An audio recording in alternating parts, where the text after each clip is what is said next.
Nihilism. Nihilism is one of the most unsettling and liberating philosophies ever conceived, a worldview that stares into the heart of existence and whispers, "Nothing matters." At its core, nihilism rejects the idea of inherent meaning, purpose, or value in life. It claims that the universe is indifferent, that morality is a human invention, and that all beliefs, religious, moral, and even personal, are fragile constructs built on shifting sand. For some, this realization is like standing on the edge of an infinite void, feeling the ground give way beneath your feet.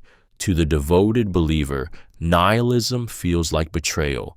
It strips away the comfort of higher plans, cosmic justice, or a final destination. Imagine working tirelessly toward a goal only to realize the scoreboard doesn't exist. Yet, for others, this void is freedom incarnate. If nothing has inherent meaning, then every rule, every boundary, every expectation placed upon you becomes optional. The world turns into a blank canvas, and you become the sole artist. Nihilism unsettles because it dismantles the myths that keep societies functioning. Laws, traditions, religions, if they are not sacred truths but social agreements, then they can be questioned, reshaped, or abandoned. This is why nihilistic thought is often feared by leaders, priests, and moralists. It threatens the very glue that holds civilizations together. But nihilism is not always cold. It can be strangely compassionate too. If there is no ultimate moral law, then the weight of guilt and shame can dissolve. If we are all adrift in the same meaningless cosmos, perhaps kindness is the only thing we can give each other. And yet, staring into the abyss is never safe, because once you've seen it, you can't unsee it. Moral relativism. Moral relativism is the unsettling belief that morality is not carved into the fabric of the universe, but shaped by the shifting sands of culture, time, and personal perspective. It challenges the comforting notion that there are universal moral truths, insisting instead that what is right or wrong depends entirely on where you stand and who you are standing with. In one society, an act might be celebrated as noble. In another, it is condemned as evil. The same behavior can be virtuous to one group and unforgivable to another, proving that morality is not a divine command, but a human invention. For those raised to believe in absolute moral laws, moral relativism feels like heresy. It dismantles the moral compass we cling to, replacing the clear arrow with a spinning dial. If there are no objective rights or wrongs, then any atrocity could be justified through the lens of a different culture or belief system. It forces us to face the terrifying truth that morality may not guide us to justice at all, but merely echo the values of the tribe we belong to. And yet, for others, this philosophy is liberating. If morality is relative, then judgment becomes softer, empathy grows wider, and the arrogance of believing one's values are the only correct ones dissolves. It creates space for understanding cultures, behaviors, and people we might otherwise condemn. But beneath this tolerance lies a deep and dangerous question. If all morality is relative, what stops us from accepting the unacceptable, excusing cruelty, or letting injustice thrive simply because that's how they see it? Utilitarianism. Utilitarianism is the philosophy that measures morality not by intentions, tradition, or divine law, but by a cold, relentless calculation. The greatest good for the greatest number. At its heart, it is a moral ledger, weighing pleasure against pain, happiness against suffering, and demanding that we choose the action that produces the highest net benefit. It strips away the comforting illusions of moral purity, replacing them with an unflinching cost-benefit analysis of human lives, emotions, and futures. For its believers, utilitarianism is the purest, most rational way to guide humanity. It ignores superstition and bias, focusing only on outcomes. If lying saves lives, lie. If sacrificing one person spares thousands, do it without hesitation. It demands moral courage, the ability to make hard choices, not because they are easy, but because they are mathematically right. Yet this is precisely why utilitarianism terrifies so many. It erodes the sacredness of individual life, treating people as units in an equation rather than souls with inviolable rights. It can justify horrors, war, censorship, even killing, so long as the final balance sheet shows more happiness than harm. To a utilitarian, the question is never, is this right? But, will this lead to the best possible result? And sometimes that result demands acts we would otherwise call monstrous. It is a philosophy that asks you to step outside your feelings, your loyalties, even your humanity, to look at life through the unblinking eyes of logic. But once you begin to think this way, morality itself becomes a game of numbers, and the value of a single life may never look the same again. Egoism is the unapologetic belief that self-interest is the highest moral guide, that every choice we make, whether we admit it or not, is ultimately for ourselves. It shatters the romantic illusion of pure selflessness, replacing it with a stark, almost predatory truth. We act for our own gain, our own survival, our own satisfaction. Even kindness, under egoism's gaze, becomes a transaction, a way to feel good, gain respect, or secure loyalty for the future. To the egoist, morality is not a sacred duty, but a tool, a means of navigating a world where every individual is fighting for their own advantage. Helping someone may be wise if it strengthens alliances, but wasting resources on strangers without benefit is weakness. In its most extreme form, egoism does not pretend to care for collective well-being at all. It elevates the self as the only life that truly matters. This philosophy can be intoxicating for those tired of sacrificing their dreams, their needs, or their happiness for others. It gives permission to prioritize yourself without shame, to see personal ambition not as greed, but as a natural right. It demands strength, clarity, and an unflinching ability to say no to the guilt society uses to keep individuals in line. But egoism has a shadow that makes it feared. In the wrong hands, it justifies exploitation, betrayal, and cruelty, anything that serves one's own ends. It turns relationships into battlegrounds of advantage and strips human connection to a series of calculated exchanges.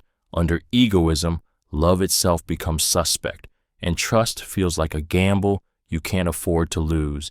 Fatalism. Fatalism is the haunting belief that every event in your life, every triumph, every heartbreak, every breath, was already written long before you arrived, and that no choice you make can change the ending. It is the quiet whisper that no matter how fiercely you fight, the outcome has been sealed, the dice rolled, the ink dry. To the fatalist, free will is an illusion we cling to for comfort, a story we tell ourselves so we don't collapse under the weight of inevitability. This philosophy can be suffocating. It strips the world of what if, replacing it with a cold certainty that everything unfolds exactly as it must, whether you beg for mercy or burn with ambition. You could chase love only to realize you were destined to lose it. You could work tirelessly toward a dream, knowing deep down that failure was set in stone before you began. Fatalism doesn't simply accept fate, it surrenders to it, letting the current drag you wherever it will, because the destination was never yours to choose. And yet, for some, fatalism offers a strange kind of peace. If everything is predetermined, then guilt, regret, and self-blame lose their teeth. The tragedies weren't your fault. The missed opportunities were never yours to grasp. In a way, it is freedom from the crushing responsibility of shaping your own life. But this freedom is dangerous. When you believe nothing you do matters, apathy creeps in. The will to fight fades. You stop reaching, stop resisting, and let the script play out. even if it leads you into ruin, because after all, it was always going to end that way. Hedonism.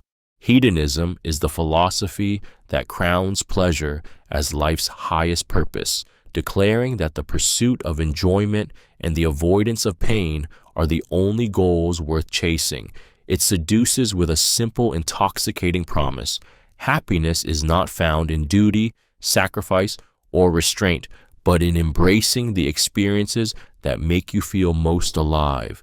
To the hedonist, the moral question is not, is this right? But, does this bring me joy? It is a worldview that feels dangerous because it dismantles centuries of moral discipline designed to keep human desires in check. Religion warns of sin, tradition teaches moderation, and society praises self-control. But hedonism whispers that denying your cravings is denying life itself.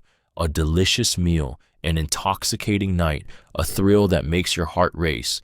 These are not guilty pleasures. They are the very point of existence. For some, this philosophy is liberation. It cuts the chains of guilt, telling you to taste the sweetness of the moment without apology. Life becomes a celebration of the senses, a canvas painted in colors of ecstasy and indulgence. But for others, it is the beginning of decay. If pleasure is the compass, what happens when the path leads to excess, addiction, or destruction? Hedonism's power lies in its honesty. It does not hide the fact that humans are driven by the hunger for feeling, yet it forces a dangerous confrontation. If the pursuit of pleasure is all there is, what happens when the thrill fades? What happens when the pleasure that once set you free becomes the very thing that enslaves you? Social Darwinism. Social Darwinism is the ruthless application of survival of the fittest to human society, a philosophy that claims the strong naturally rise, the weak naturally fall, and that this is not only inevitable, but desirable. It strips compassion of its moral high ground, arguing that interference with the natural order, helping the poor, protecting the sick, supporting the vulnerable, only weakens the species. In this view, inequality is not a flaw of civilization, but it's proof that evolution is working as it should. To its advocates, social Darwinism is the harsh truth no one wants to face, that competition drives progress, that those unable to adapt must be left behind, and that society thrives when resources flow toward the most capable. It reframes mercy as a dangerous indulgence and sees human history as a relentless struggle where only the strongest minds, bodies, and wills deserve to endure. But for many, this philosophy is a chilling justification for cruelty. It has been used to excuse exploitation, colonialism, racial discrimination, and economic oppression. It whispers to the powerful that their dominance is proof of their superiority, and to the powerless that their suffering is the natural verdict of nature itself. In the wrong hands, it turns empathy into weakness and oppression into moral duty.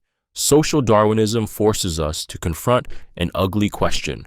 If survival truly belongs to the fittest, then what place is there for kindness, for protecting those who cannot protect themselves?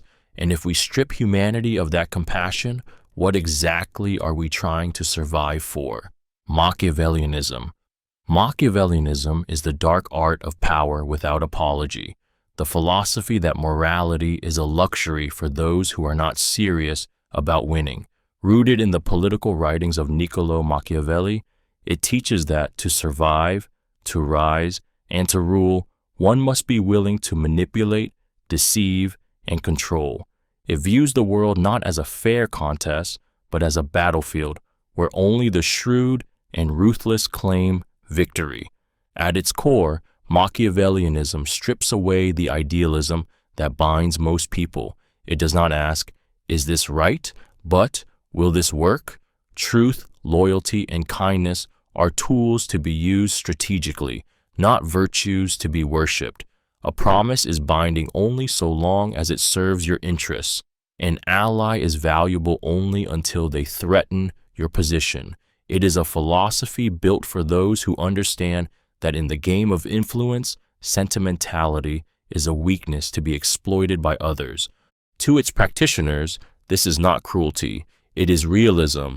Human beings are driven by self-interest, and anyone who pretends otherwise is lying or naive. Better to accept the rules of the game as they are, not as we wish them to be, and play them better than anyone else. Yet to outsiders, Machiavellianism feels like a betrayal of human trust. It justifies manipulation as strategy, deception as necessity, and betrayal as a calculated move. It is a worldview where kindness may be nothing more than camouflage, and every smile could be hiding a dagger. Once you learn to think this way, you start to see the hidden chessboard behind every handshake, and the players who will stop at nothing to win. Ethical egoism. Ethical egoism is the provocative belief that the morally right choice is always the one that best serves your own self-interest. It does not merely observe that people often act selfishly, it declares that they should. Unlike pure selfishness, which is instinctive, ethical egoism is deliberate, a calculated philosophy that places your needs, desires, and survival above all others and calls that morality. To the ethical egoist, sacrifice for others without personal benefit is not noble, it is irrational. Helping someone is only justified if it ultimately benefits you, whether through direct gain, long-term advantage, or emotional satisfaction. Loyalty, charity, even love are valuable, not because they are inherently good, but because they serve your well-being. This is morality stripped of romantic illusions, rebuilt on the foundation of self-preservation and personal prosperity. For some, this philosophy feels like empowerment. It frees you from the guilt and social pressure to put others before yourself, teaching you to see your life as your most sacred responsibility. It demands that you become the main character of your story, guarding your time, energy, and resources against those who would drain them in the name of virtue. But ethical egoism also dances dangerously close to moral coldness. It risks turning compassion into a calculated exchange where kindness is given only for a return and relationships become tools rather than bonds. In its extreme, it can justify betrayal, exploitation, and abandonment so long as they serve your interests. And once you start measuring every choice by what you gain, you may find yourself alone, surrounded by the rewards you sought, yet haunted by the cost of having put yourself above all else. Absurdism. Absurdism is the haunting recognition that human beings are trapped in a paradox. They desperately search for meaning in a universe that offers none. Born from the mind of Albert Camus, it stares unflinchingly at the emptiness of existence and says, life has no inherent purpose, no divine plan, no ultimate answer, yet we crave it anyway. This is the absurd, the collision between our hunger for meaning and the universe's unbroken silence. For many, this realization is crushing. It feels like being stranded in a vast desert, searching for water in a place where none exists. We build religions, philosophies, and moral codes to quench the thirst, but absurdism strips them bare, revealing them as beautiful illusions meant to keep us from despair. It whispers the truth that all our grand purposes, careers, nations, even love, are stories we tell ourselves to make the void bearable. But absurdism does not end in hopelessness. Its defiance is its heartbeat. Camus urged us to imagine Sisyphus, the mythical figure cursed to push a boulder up a hill for eternity, as happy. The act of living, of creating, of loving, even in the face of meaninglessness, becomes an act of rebellion. We cannot change the absurd, but we can choose how to face it. Absurdism is intoxicating because it gives you a dangerous kind of freedom. If there is no cosmic purpose, then nothing is sacred, yet nothing is forbidden. You are free to create your own meaning, even knowing it's a fragile invention. And in that creation, perhaps, lies the only victory we are allowed. Cynicism. Cynicism is the razor-edged belief that human beings are driven not by virtue, compassion, or lofty ideals, but by self-interest, greed, and the relentless pursuit of power. It peels away the polished veneer of morality and exposes what it claims is the raw truth beneath, that every generous act hides a hidden motive, every noble cause masks a personal agenda, and every promise is simply a tool for advantage. To the cynic, trust is not a virtue, but a liability, and optimism is little more than a setup for betrayal. Once, in ancient Greece, cynicism began as a call to reject materialism and live in harmony with nature, stripped of the corrupting influences of wealth and politics. But over centuries, the term has transformed into something darker, a worldview that assumes hypocrisy is the rule, not the exception, and that goodness is a costume worn only when it is useful. For some, cynicism is not a flaw, but a shield. It is the armor that keeps them from being exploited, the lens that prevents them from falling for pretty lies. It offers a cold kind of safety, convincing you that expecting the worst will spare you from disappointment. And in a world overflowing with deceit, that can feel like wisdom. But cynicism corrodes quietly. It can turn the soul brittle, poisoning relationships, suffocating hope, and turning every act of kindness into a suspected trap. Once you adopt its gaze, you begin to see corruption everywhere. And perhaps the most dangerous part is sometimes you're right. Anarchism is the radical conviction that no person or institution has the right to rule over another, that all forms of imposed authority, governments, hierarchies, coercive systems, are not only unnecessary but inherently corrupt. It dreams of a world without rulers, without masters, where people govern themselves through voluntary cooperation and mutual respect rather than fear of law or punishment. To the anarchist, power does not civilize, it poisons. At its core, anarchism is not chaos, as its critics insist, but a rejection of the idea that order must be enforced from above.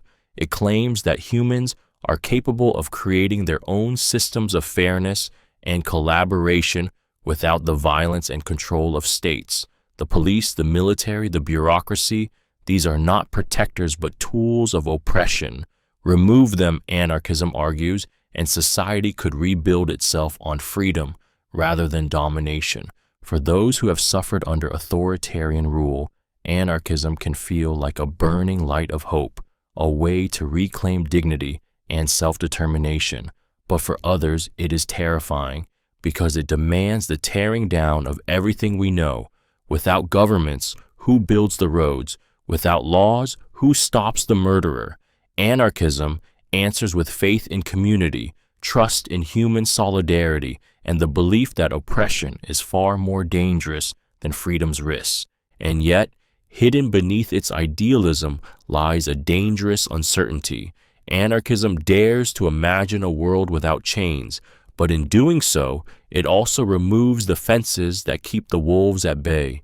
It asks a question that lingers long after you hear it. If no one holds power, who stops those willing to take it? Solipsism. Solipsism is the eerie, mind-twisting belief that you are the only consciousness that truly exists, and everything else, the people you love, the strangers you pass, the very world around you, might be nothing more than a projection of your own mind. Under this philosophy, reality itself becomes suspect. Your friend's laughter, the warmth of the sun, the sound of rain, all could be illusions crafted by your own perception, with no independent existence beyond your awareness. To a solipsist, the universe is an echo chamber where every voice is ultimately their own. The idea is not just unsettling, it's isolating. If no other mind exists, then all connection is an elaborate trick, a performance your mind stages to keep you from recognizing the vast, empty stage you stand upon. Every conversation becomes a monologue, every embrace and interaction with a shadow you can never truly prove is real. For some, This is intoxicating. If everything is merely a construction of your mind, then you are, in some sense, the god of your reality. The rules of the universe become yours to question, perhaps even yours to bend. The very fabric of truth unravels in your hands. But for others, solipsism is a nightmare, loneliness amplified to infinity. Love becomes suspect, morality collapses, and trust is meaningless if no one else truly exists. It is a philosophy that can swallow you whole, leaving you trapped in the terrifying possibility that you are utterly, irrevocably alone, speaking into a void that will never answer back except with your own voice. Determinism. Determinism is the unnerving belief that every thought you have, every choice you make, every step you take was already set in motion long before you were born. It claims that the universe is a vast chain of cause and effect, each event the inevitable result of what came before, stretching all the way back to the birth of time itself. Under determinism, free will is not a gift you possess, but an illusion, a comforting story your brain tells you to make sense of decisions that were never truly yours. To the deterministic mind, you are not the author of your fate, but a character acting out a script written by physics, biology, and circumstance. The moment you decide to turn left instead of right, that decision was already determined by the neurons firing in your brain, by your upbringing, by the weather, by every tiny factor cascading through the universe. Even your rebellion against this idea would itself be predetermined. For some, determinism is a relief. It absolves you of crushing guilt, whispering that you could not have done otherwise, that your mistakes were not moral failures, but inevitable outcomes of your path. For others, it is suffocating, a prison without walls, where choice and responsibility dissolve into the cold machinery of inevitability. Determinism forces you to confront the possibility that love, ambition, cruelty, and kindness are not spontaneous sparks of the soul, but the final dominoes in an endless chain. And if every domino was always going to fall exactly this way, then the question becomes, are you living at all or simply unfolding? Libertarianism. Libertarianism is the fierce conviction that individual freedom is the highest political and moral priority, that no authority, no government, and no collective should have the right to dictate how you live, what you own, or what you believe, so long as you harm no one else. It is a philosophy born from the belief that human beings are sovereign over themselves, that coercion is the enemy of morality, and that the role of any governing power should be as minimal as possible. To the libertarian, personal liberty is not just a right but a sacred principle. Taxation, regulation, surveillance, these are seen not as necessary evils, but as direct violations of personal sovereignty. A person should be free to succeed, fail, build, or destroy their own life without the state acting as guardian or master. The market, in this worldview, is not just an economic system, but a natural arena where free individuals voluntarily exchange goods, services, and ideas without interference. For those drawn to it, libertarianism feels like the purest expression of dignity and self-respect. It trusts people to make their own decisions, spend their own money, and chart their own destinies without paternalistic oversight. It is a rallying cry for autonomy in a world that increasingly monitors, regulates, and controls. But its critics see danger in this radical trust. Without intervention, inequality can grow unchecked, corporations can dominate without accountability, and the vulnerable can be left to fend for themselves. Libertarianism demands that freedom be placed above all else, but in doing so, it forces us to ask, when everyone is free to do as they please, who protects those who cannot protect themselves? Marxism. Marxism is the fiery belief that history itself is a struggle between oppressors and the oppressed, and that the only path to true freedom is the dismantling of class divisions.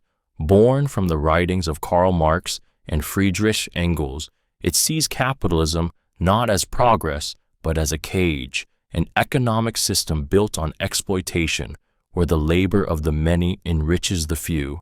To the Marxist, every paycheck is a reminder that the worker produces far more value than they receive, and that the profit taken by the owners is stolen labor disguised as reward. At its core, Marxism is both an economic analysis and a revolutionary call to action. It teaches that societies evolve through conflict, that the ruling class will never give up its power willingly, and that only a collective uprising can replace the tyranny of profit with a system based on shared ownership and equality. Under Marxism, wealth and resources would belong to the community, eliminating the poverty and inequality that capitalism treats as inevitable. For its believers, Marxism is not just theory, it is justice. It promises a world where no one starves while others feast, where work is dignified, and where human worth is not measured in money.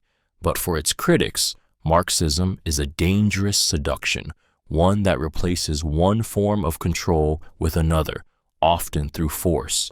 It is a philosophy that does not shy away from upheaval. It calls for tearing down the existing order, knowing it will not fall quietly.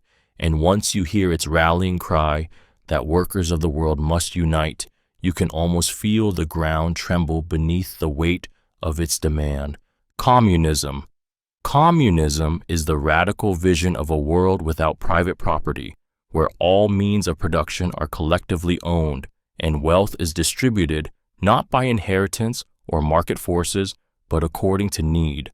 At its heart, it dreams of erasing the deep chasm between the rich and the poor, dismantling the hierarchies that allow some to live in luxury while others starve. It calls for the end of exploitation, imagining a society where no one is crushed under the weight of another's profit. To its believers, communism is not merely an economic model, it is a promise of justice. It whispers to the oppressed that their suffering is not natural, that the power of kings, landlords, and corporate empires is neither sacred nor permanent. It envisions a collective strength where no one is disposable, where resources are shared, and where the dignity of every human being is protected by the very structure of society. But communism does not speak softly. It demands upheaval. In its purest form, it calls for revolution, for tearing down the systems that thrive on inequality. It rejects the comforting idea that the market will even things out, and instead insists that fairness must be built with deliberate, even forceful action. This is why it inspires both fierce devotion and bitter hatred. Critics point to the blood-stained histories of regimes that claimed its name, where the dream of equality warped into oppression, surveillance, and fear. Yet for many, especially those crushed under economic injustice, communism remains a beacon, a dangerous, uncompromising vision that dares to imagine a world where no one is left behind, no matter the cost of getting there. Transhumanism. Transhumanism is the radical belief that humanity's destiny is not to accept its biological limits, but to shatter them. It dreams of a future where technology merges with flesh, where death is no longer inevitable, and where the boundaries of human ability are rewritten. To the transhumanist, aging is a disease to be cured, the mind is a system to be upgraded, and the body is a vessel to be redesigned. It is not content with survival, it seeks transcendence. This philosophy is intoxicating for those who see human life as a fragile, temporary prison. It promises a future where you can upload your consciousness into digital eternity, enhance your intelligence beyond comprehension, or replace your frail body with something stronger, faster, and immortal. Pain, weakness, and even death could become relics of a primitive past. But transhumanism is also deeply unsettling. It raises the question of whether humanity, once altered beyond recognition, will still be human at all. If our minds are backed up like files, are we still ourselves, or just copies wearing our memories? If suffering disappears, will meaning vanish with it? Critics fear that in our pursuit to become gods, we may strip away the very flaws that make us human, replacing life's raw, imperfect beauty with something sterile and engineered. And yet, the transhumanist refuses to bow to nature's authority. To them, mortality is not noble, it's a design flaw. The future is not something to fear, but to build with our own hands, no matter the cost. The only question left is whether that future will save us or erase us. Antinatalism. Antinatalism is the stark, unsettling belief that bringing new life into the world is a moral wrong, that to create is, in some way, to condemn. At its core, it argues that existence is laced with inevitable suffering, and that to be born is to be thrust into a world where pain, loss, and death are guaranteed. It does not see birth as a gift, but as an imposition, a gamble taken on behalf of someone who had no choice in the matter. To the antinatalist, the sentimental glow surrounding parenthood is a veil hiding a brutal reality. No matter how loving a family, no matter how joyful the moments, life will deliver suffering, illness, heartbreak, disappointment, the slow erosion of the body, and finally, death. And if these are inescapable, then choosing not to create life is an act of mercy. In this view, every child not born is spared the inevitability of pain. Every pregnancy prevented is a quiet victory against needless harm. For its advocates, this philosophy is not born from hatred of life, but from compassion, a grim kind of empathy that values preventing suffering over creating joy. It sees the drive to reproduce as a selfish impulse, a desire to pass on one's genes, legacy, or emotional fulfillment without considering the cost to the life being created.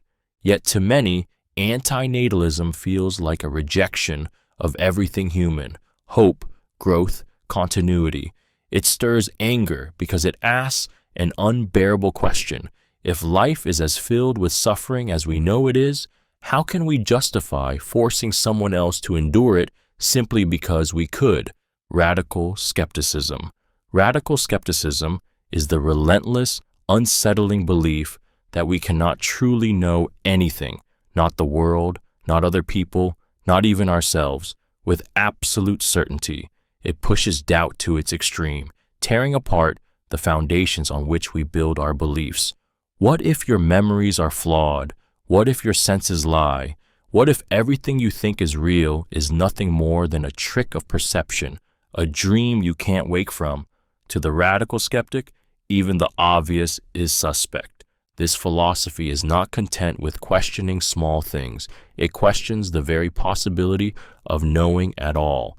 It demands evidence, then doubts the evidence. It seeks truth, then wonders if truth can even exist. It looks at the sun and asks if there's any way to prove it isn't an illusion. It hears your words and wonders if you and it mean the same thing. Even logic, the tool we use to make sense of the world, becomes a fragile structure that could be built on hidden errors. For some, radical skepticism is intellectual freedom, an escape from blind faith and the false comfort of certainty. It encourages humility, reminding us how easily we can be fooled. But for others, it is a kind of madness, a void where trust, stability, and reality itself dissolve. If you doubt too deeply, you risk falling into a world where nothing can be believed, where every fact has an asterisk, and where even the ground beneath your feet feels like a possibility, not a truth. It is a philosophy that doesn't just open the door to doubt. It tears the hinges off, leaving you staring into a space where answers may never come. Hedonistic Calculus. Hedonistic calculus is the provocative idea that morality can be measured, calculated, and decided purely by balancing pleasure against pain. First proposed by philosopher Jeremy Bentham, it treats every choice, every action, every policy as an equation. If the total pleasure outweighs the total suffering, it is right. If the suffering outweighs the pleasure, it is wrong. It is morality stripped of sentiment, reduced to numbers where joy and agony become units to be counted and compared. To its advocates, this philosophy is cold but fair. It cuts through the fog of moral confusion and says, let us measure the impact, not cling to tradition. Saving 10 lives at the cost of one becomes not a tragedy, but a moral necessity. Lying, stealing, even breaking the law might be justified if the result brings more happiness than harm. The hedonistic calculus demands we look beyond our personal feelings and focus on the total sum of well-being.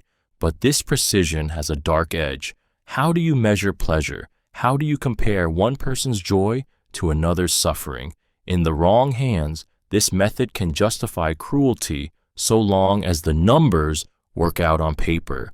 It can turn people into statistics, reducing human lives to mere variables in a grand equation. It is a philosophy that forces you to confront your own moral boundaries. Would you sacrifice the happiness of the few for the ecstasy of the many? Would you endure personal pain if it meant a greater good for strangers? The hedonistic calculus doesn't flinch when asking these questions. It only demands you do the math. Objectivism. Objectivism is the fiercely individualistic philosophy that declares reason, self-interest, and personal happiness as the highest moral pursuits. Born from the mind of Ayn Rand, it rejects altruism as a moral duty, insisting that sacrificing your own values for others is not noble but destructive. To the objectivist, the moral life is one where you live for yourself, guided by rational thought, producing value, and refusing to exist as a servant to the needs or demands of others. It is a philosophy that electrifies those tired of guilt-driven morality. It tells you that your life belongs to you alone, that your happiness is your rightful purpose, and that the mind, not faith, not tradition, is your ultimate authority. In this world, the creators, innovators, and thinkers are celebrated as heroes, and the idea of living for someone else's sake is seen as a betrayal of your very nature. But objectivism is as controversial as it is empowering. Critics see it as cold, ruthless, even dangerous, reducing compassion to a choice rather than a duty, and justifying greed as virtue. It can strip away the social glue that binds communities together, replacing empathy with a relentless focus on personal gain. To the objectivist, this is not cruelty, but justice. Every individual must earn their way, and no one is entitled to the fruits of another's labor.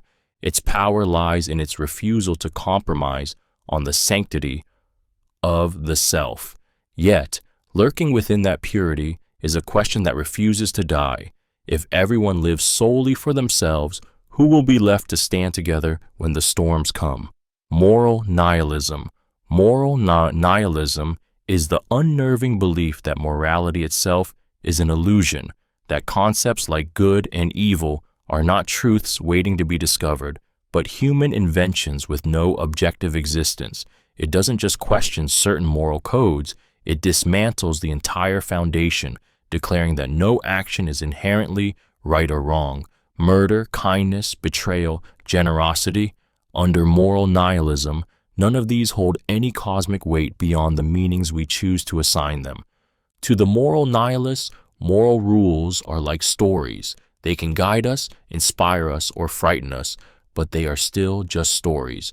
Religions, governments, and cultures enforce them not because they are eternal truths, but because they are useful tools for controlling behavior. And once you see through that, the shackles fall away. You are no longer bound by any should or should not that you did not create for yourself. This philosophy is intoxicating to some because it offers a radical kind of freedom. Without moral absolutes, life becomes a blank stage where you alone decide the script. It frees you from guilt for breaking rules you never agreed to and strips the moral high ground from those who would judge you. But moral nihilism is dangerous in its purity. It can erode empathy, justify cruelty, and leave people unmoored in a world without guiding principles.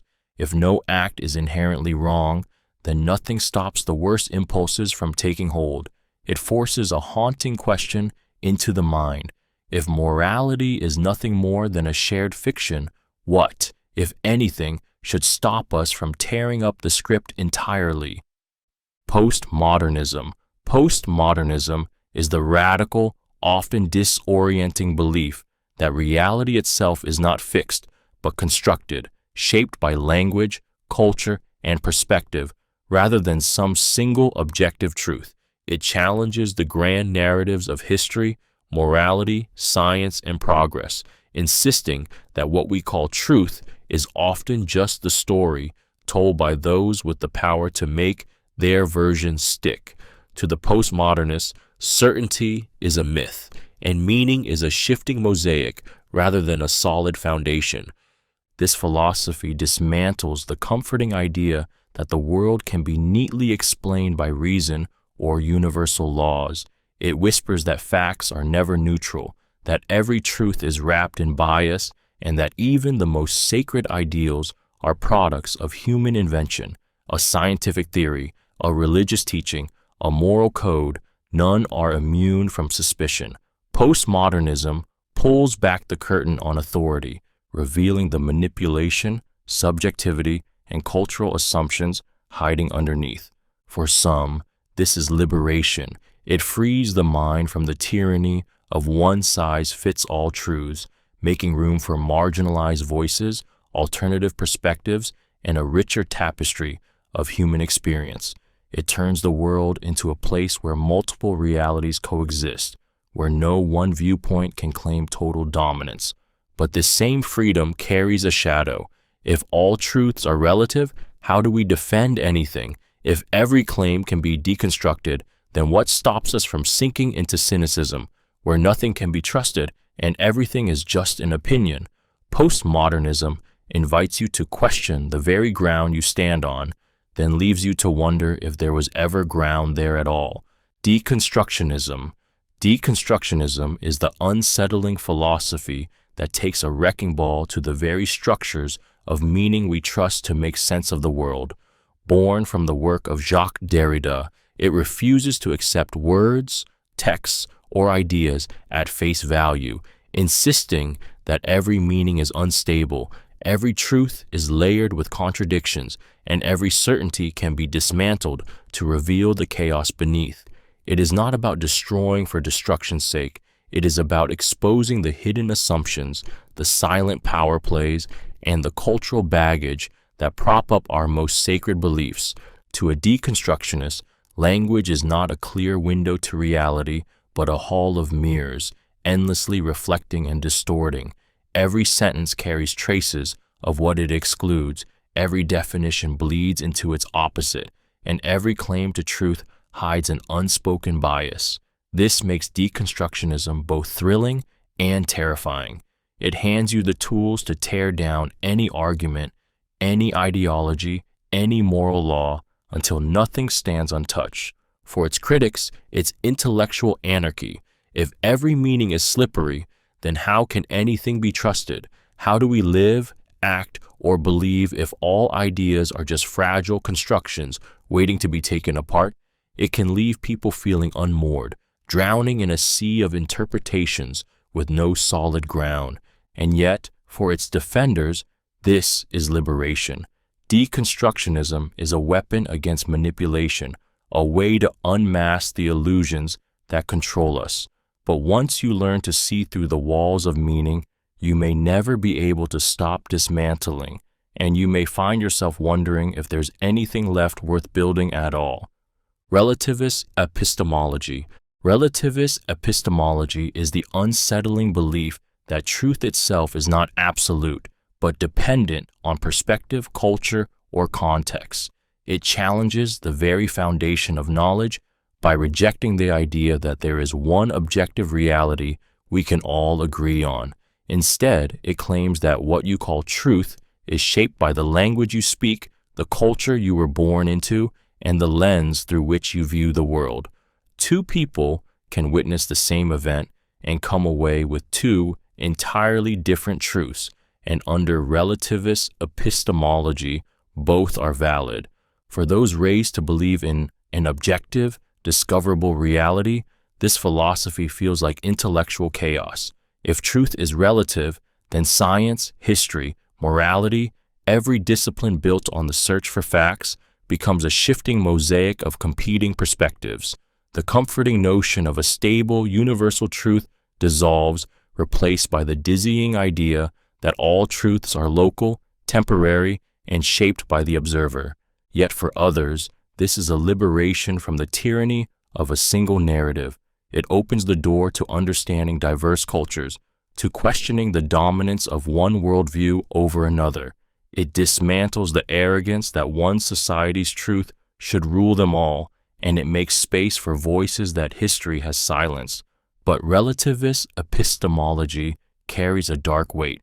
If all truths are equally valid, then lies can stand beside facts, propaganda beside reality, and the line between knowledge and ignorance becomes dangerously thin. In a world without a single truth to anchor us, even the ground beneath our beliefs can begin to crumble. Euthanasia Ethics is the fierce and deeply emotional debate over whether ending a life to relieve suffering is an act of mercy or an unforgivable violation of the sanctity of life. At its core, it asks a question many fear to face. When pain becomes unbearable and hope is gone, is it kindness to let someone go, or is it killing, dressed in gentler language?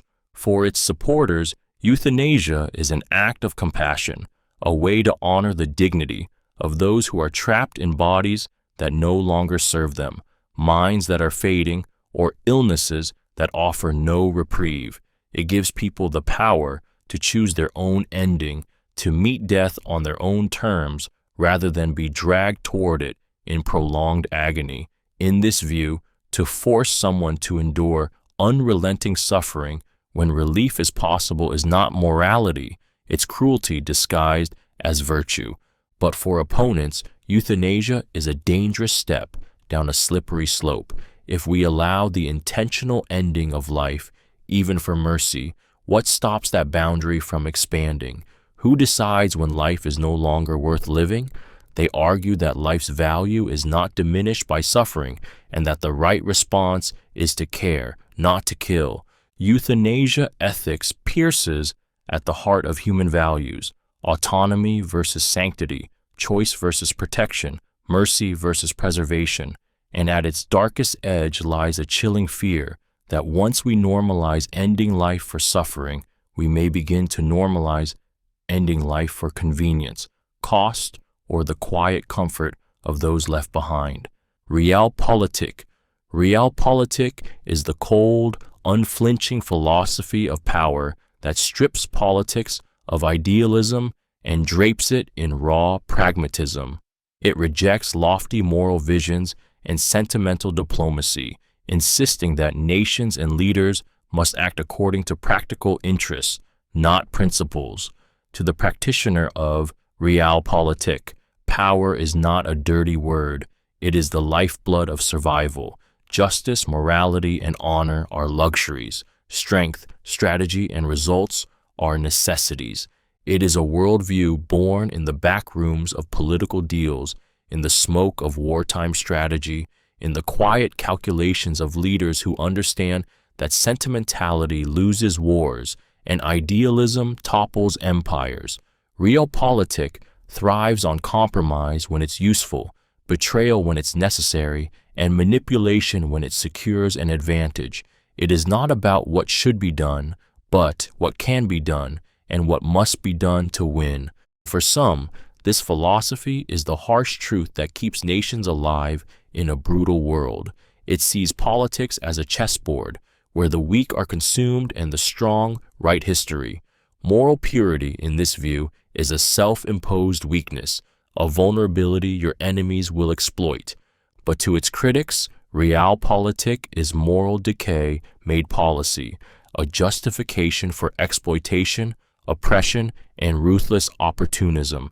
It is the willingness to sacrifice justice for expedience, to treat human lives as bargaining chips in a grand, indifferent game. And yet, in the unforgiving theater of global power, Realpolitik remains seductive, because when ideals crumble under the weight of reality, it is often the strategist, not the dreamer, who survives. Natural law theory. Natural law theory is the belief that morality is not a human invention, but a truth woven into the fabric of existence itself, that right and wrong are written into the very nature of reality, discoverable by reason and binding on all people regardless of culture, religion, or personal desire. It claims that there is a moral order as unchanging as the laws of physics, and that to live well is to align with this order, whether we like it or not. To its defenders, natural law is the anchor in a storm of shifting values. It is the reason why certain acts, murder, theft, betrayal, are wrong everywhere, and why justice can exist beyond the whims of governments or majorities. It promises that morality is not arbitrary, not a game of opinions, but a set of principles rooted in human nature and the structure of the universe itself. In this view, to defy natural law is not only immoral, it is self-destructive, like trying to defy gravity, but its critics see danger in its certainty. Claiming to know the natural moral order has been used to justify oppressive traditions, deny rights, and silence dissent. Who decides what the natural law actually says? And what if that truth is simply the dominant culture's beliefs dressed in the language of universality? Natural law theory invites a powerful, unsettling thought. If there truly is an eternal moral order, then morality is not ours to shape, it is ours to obey. But if we are wrong about what that order is, then our obedience may not be virtue at all, but blind submission to an illusion. Legal positivism. Legal positivism is the stark belief that law is not about morality, justice, or divine command. It is simply whatever rules have been created and enforced by a legitimate authority. In this view, a law's validity has nothing to do with whether it is good or fair. It is law because it has been formally enacted, recognized, and backed by the power to punish. Legal positivism draws a clean, cold line between what the law is and what the law ought to be, stripping away sentiment and focusing only on the structure of authority. For the legal positivists, morality and legality are separate realms. A law can be cruel, oppressive, even monstrous, and still be valid as long as it follows the proper process.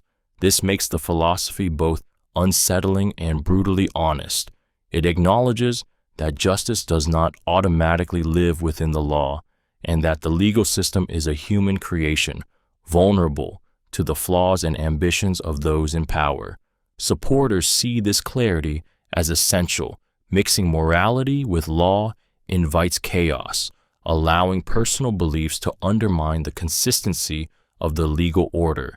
Better to know exactly where the law stands, even if it is harsh, than to let judges or officials rewrite it based on their own moral compass. But to its critics, legal positivism is chilling. It risks turning obedience into virtue, making it easier for societies to accept injustice simply because it has been codified. It invites the haunting question: if the law demands something immoral, does following it make you lawful or complicit? Pacifism. Pacifism is the uncompromising belief that violence is never the answer, not in personal disputes, not in politics, not even in the face of war. It holds that taking a life, no matter the cause, cannot be justified, and that peace must be pursued through non-violent means, no matter the cost. To the pacifist, killing is not just an act, it is a stain on the soul and a wound to humanity itself. This philosophy is both deeply hopeful and brutally demanding. It requires the courage to stand unarmed in the face of danger, to refuse retaliation even when wronged, to believe that moral integrity outweighs survival itself. Pacifism rejects the logic of necessary violence, insisting that every act of bloodshed plants the seeds for more. It demands faith in human nature when history offers endless evidence to doubt it.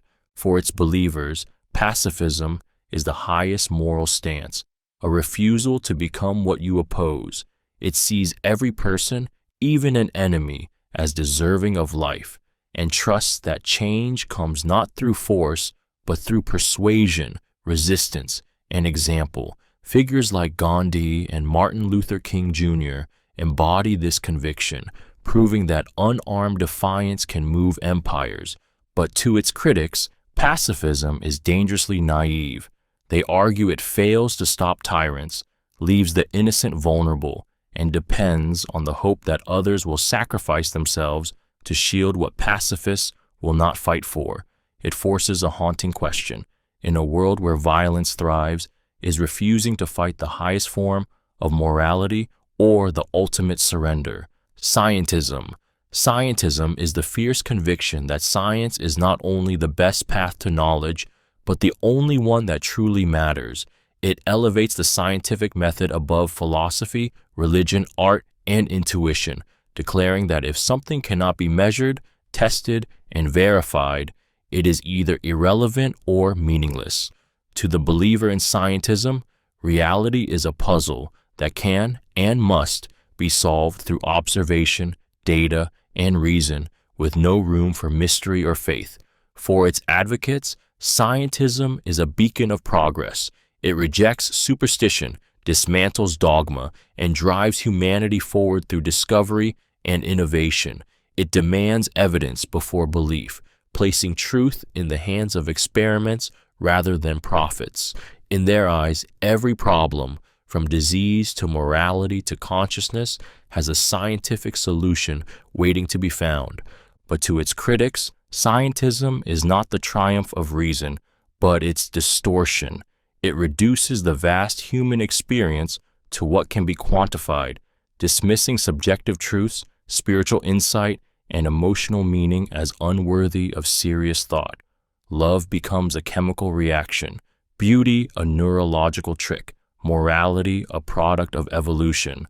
Not illusions, perhaps, but stripped of their soul. Scientism wields a seductive certainty, the belief that all questions have answers if we search hard enough. Yet in its shadow lurks a danger, that by dismissing what cannot be measured, we blind ourselves to the parts of existence that give life its depth. In its quest to illuminate everything, scientism risks bleaching the color from the very world it seeks to understand. Secular humanism. Secular humanism is the bold assertion that we can build a meaningful, moral, and purposeful life without appealing to gods, holy books, or divine authority. It rests on the belief that human reason, empathy, and shared experience, not supernatural commandments, are the true foundations of ethics. It is a philosophy that replaces the fear of eternal punishment or hope for heavenly reward with the conviction that this life, here and now, is all we have, and that it is enough. To the secular humanist, morality does not descend from the clouds. It rises from our capacity to think, to feel, and to understand each other. Justice, compassion, and human rights are not sacred because they are written in Scripture, but because they allow humans to flourish. In this worldview, meaning is not discovered. It is created through our relationships, our creativity, and our pursuit of knowledge. For many, secular humanism is liberating. It frees morality from dogma, opening the door to questioning traditions, rejecting outdated rules, and building ethical systems that evolve with our understanding of the world. It embraces science as a way to uncover truth and sees human dignity as the highest value worth defending. But for its critics, secular humanism is untethered morality. Without a divine anchor, they argue, ethics becomes a matter of opinion, easily bent to the will of those in power. They see it as a philosophy that strips life of transcendent purpose, leaving us adrift in a universe that is ultimately indifferent. And yet, for the humanists, that very indifference is the challenge. If the universe gives us no meaning, then it is ours to craft one worth living for. religious fundamentalism. Religious fundamentalism is the fierce conviction that one's sacred texts and traditions are the absolute, unquestionable truth, untainted by time, culture, or human reinterpretation. It demands complete loyalty, not just to the faith, but to a strict, literal understanding of it, rejecting modern reinterpretations, scientific contradictions, or moral compromises. For the fundamentalist, deviation is not harmless disagreement. It is heresy, betrayal, and a direct threat to the divine order. At its core, religious fundamentalism thrives on certainty. It offers a clear map of right and wrong, good and evil, salvation and damnation, leaving no room for ambiguity. For believers, this clarity can feel like safety in a chaotic world, a fortress of absolute truth that stands against the shifting tides of culture and moral relativism.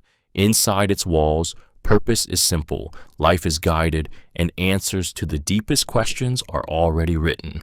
But this unyielding certainty comes with a cost. Fundamentalism often closes itself to questioning, dissent, or dialogue. It demands conformity, not curiosity, and sees opposing beliefs not as alternative perspectives, but as dangers to be resisted or destroyed. In its most extreme forms, it justifies violence, persecution, and the suppression of freedoms in the name of preserving the faith.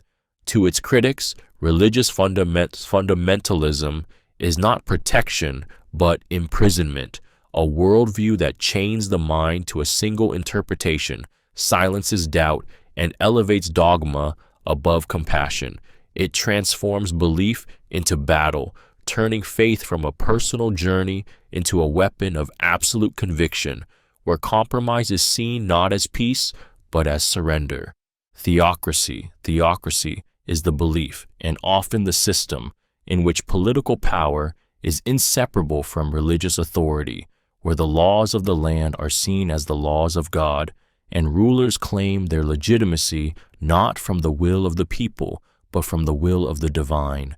In a theocracy, scripture becomes constitution, priests become politicians, and faith becomes the currency of governance.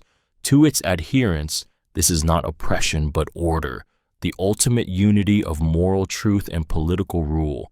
At its core, theocracy assumes that human law is flawed, corruptible, and incomplete, while divine law is perfect, eternal, and unquestionable. It promises a society guided not by shifting human values, but by the unchanging commands of a higher power. Supporters see it as the most righteous form of government, one that protects morality, preserves tradition, and ensures that laws serve not the ambitions of man, but the plan of God. Yet, for its critics, theocracy is a cage disguised as a sanctuary. When political dissent becomes blasphemy, and questioning the law means questioning God, freedom suffocates. In such a system, those who interpret divine will wield absolute power, and absolute power always carries the risk of abuse. Minorities are silenced, heretics punished, and laws are shielded from scrutiny because they are wrapped in sacredness. Theocracy offers the seductive promise of perfect justice and unity, but it also blurs the line between devotion and domination. In its shadow, faith is no longer a personal choice. It becomes a mandate, enforced not just by conscience, but by the full weight of the state. Libertinism. Libertinism is the brazen philosophy that elevates personal freedom above all moral restraint, declaring that the pursuit of pleasure should be unshackled from the chains of social, religious, or ethical codes. It is a worldview that scoffs at restraint, treating taboos as invitations and rules as obstacles to be dismantled. To the libertine, morality is a prison built by the fearful, and life's only true sin is denying yourself the experiences you crave. For its followers, libertinism is intoxicating because it doesn't whisper, it shouts. It urges indulgence in the body's hungers, the mind's curiosities, and the soul's desires, without apology or fear of judgment. Love, lust, art, intoxication, anything that ignites pleasure is celebrated as a victory against repression. In this philosophy, life is a fleeting candle, and the only tragedy is letting it burn without fully feeling its heat. But libertinism is as feared as it is desired. To its critics, it is moral collapse masquerading as liberation, a philosophy that erodes the fabric of society by stripping away duty, loyalty, and self-control. It can spiral into excess, where pleasure becomes addiction and freedom becomes a prison built from one's own appetites. And yet, libertinism endures because it taps into something primal, the refusal to live according to someone else's limits. It offers a dangerous kind of honesty, forcing you to confront whether your morals are truly your own or just the echoes of a world that taught you to fear your own desires. Stoicism. Stoicism is the ancient philosophy that teaches the highest power you possess is control over your own mind, and that peace comes not from shaping the world to your will, but from mastering your response to it. At its core, it is the art of separating what you can control from what you cannot, and pouring your energy only into the former. Pleasure and pain, praise and blame, life and death, all are to be met with the same steady mind, as if the storms of life cannot touch you. To the Stoic, suffering begins not with events themselves, but with the judgments we attach to them. You are not ruined by loss, but by the belief that loss has ruined you. You are not made angry by insult, but by choosing to take it personally. Stoicism strips away the illusions of control we cling to and urges us to focus instead on virtue, wisdom, courage, justice, and temperance as the only true goods. For some, this philosophy is a shield against life's chaos, a way to walk through tragedy without breaking. It empowers you to remain calm in the face of cruelty, to endure hardship without bitterness, to be unmoved by the pettiness of others. It promises a freedom so complete that not even fate can chain you. But critics see in Stoicism a dangerous detachment, a quiet acceptance of injustice, and a refusal to rage against what is wrong. If you meet every blow with calm, they ask, do you not also risk becoming numb? And if the world burns, will you simply sit in the ashes, serene? Paternalism.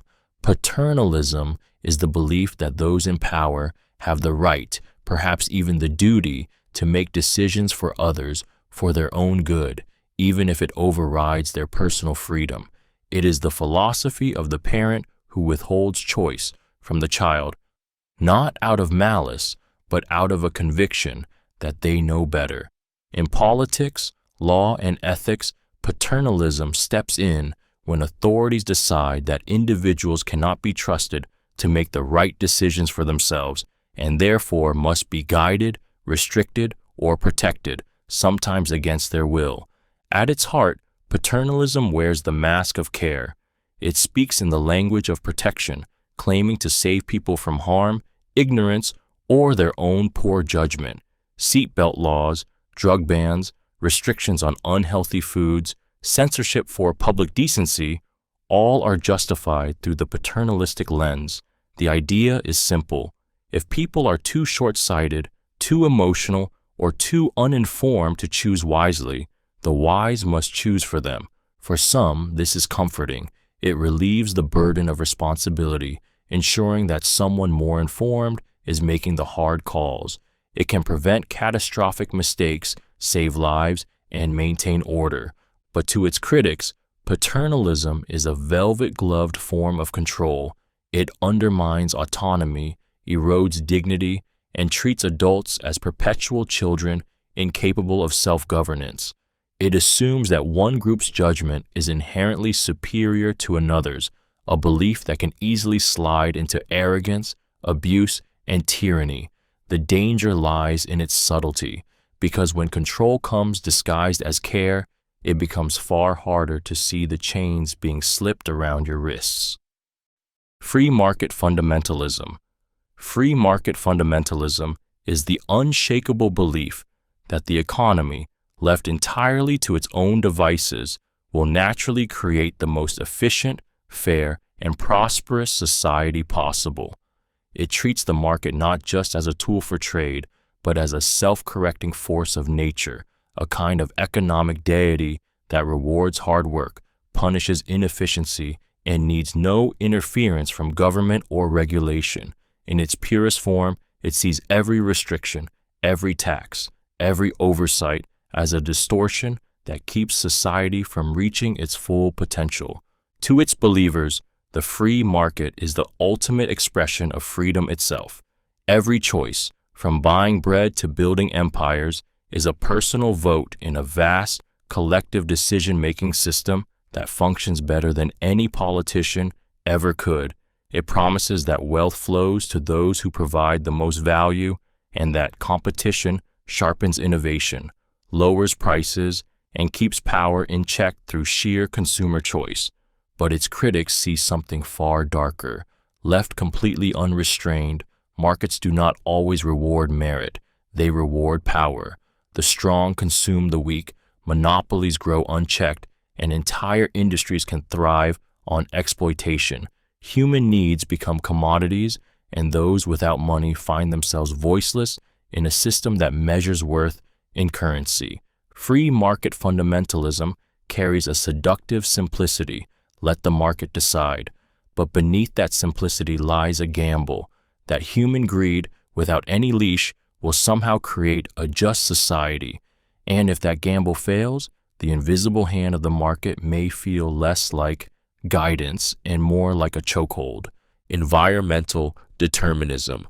Environmental determinism is the provocative belief that the fate of human societies is written not in their culture or ambition, but in the landscapes, climates, and natural resources that surround them. It claims that geography is destiny, that mountains, rivers, deserts, and weather patterns silently dictate the rise and fall of civilizations, shaping economies, politics, and even the very character of their people. To its supporters, environmental determinism feels like a brutal but undeniable truth. Harsh winters breed resilience and planning, fertile lands nurture abundance and population growth, and access to navigable waters sparks trade, exploration, and conquest. Under this lens, history is not a story of human genius alone, but of nature's invisible hand guiding every choice and chance. Yet to its critics, this philosophy is dangerous. It flirts with reductionism, erasing the agency of individuals and societies, and in its darkest uses, it has been twisted into a justification for racism, colonialism, and cultural superiority. If environment dictates destiny, then human struggle, creativity, and willpower become secondary, mere ripples against the current of nature's control. Still, environmental determinism lingers in the background of our thinking, whispering that perhaps our freedom is not as wide as we believe. It asks unsettling questions. Would the same leaders have risen without the resources beneath their feet? Would the same cultures have flourished in harsher climates? And if the course of history is truly carved by rivers and mountains, then maybe we are all just passengers on a journey that nature charted long before we arrived. Genetic determinism. Genetic determinism is the provocative belief that who we are, our personality, intelligence, behaviors, even our moral compass, is written into us before we take our first breath, locked inside the code of our DNA. It claims that biology, not free will, is the primary author of our lives, and that choice is often an illusion draped over the machinery of our genetic programming. To the genetic determinists, the child destined for greatness or crime is shaped long before the world ever touches them. Genius, addiction, compassion, aggression, these are not purely products of upbringing, but the unfolding of biological scripts set in motion at conception. In this view, our triumphs and failures are less about effort and more about the genetic hand we were dealt. For some, this philosophy is a brutal relief. It removes the crushing weight of personal blame for traits we cannot change, offering the comfort of inevitability. You are who you are, and it could not have been otherwise. It also tempts society with the promise of prediction. If we can read the code, perhaps we can foresee a person's future, prevent disease, or even design the ideal human being. But this same promise is its danger. Genetic determinism has been used to excuse prejudice, justify inequality, and strip away the belief in human potential. If everything is predetermined, why fight for change? Why hold anyone accountable? It forces us to confront a chilling possibility that our sense of agency may be nothing more than a story told by our genes, and that the idea of becoming anything we want may never have been true at all. Behaviorism. Behaviorism is the stark, uncompromising belief that human behavior can be fully explained and controlled by external stimuli and reinforcement, with no need to consider thoughts, feelings, or inner states. It reduces the mind to a black box, insisting that what goes on inside is irrelevant. Only what can be observed and measured matters. In the behaviorist view, people are not mysterious souls or free agents, but products of conditioning, shaped like clay by rewards and punishments. At its core, behaviorism is disarmingly simple. Reward a behavior and it will increase. Punish it and it will fade. From this principle, entire systems of education, therapy, and even government control have been built. The idea is intoxicating to those who crave predictability. If you can map the patterns of cause and effect, you can engineer behavior with precision. For its supporters, behaviorism offers clarity and control. It strips away vague speculation about motives and focuses on concrete, actionable changes. It can transform destructive habits, teach new skills, and even rehabilitate criminals through carefully structured conditioning. But its critics see something deeply chilling beneath its efficiency. By ignoring thoughts, emotions, and personal meaning, behaviorism risks reducing human beings to programmable machines, objects to be molded rather than individuals to be understood. It opens the door to manipulation on a grand scale, where governments, corporations, and institutions shape the masses without them even realizing it. In the world of behaviorism, free will becomes an illusion, personality a byproduct, and identity a fragile thing, constantly rewritten by the invisible hands of those who control the rewards and the punishments. Materialism. Materialism is the stark grounding belief that everything in existence is made of matter, that reality is not woven from spirit, energy, or divine will, but from the physical substances and forces we can measure, touch, and observe.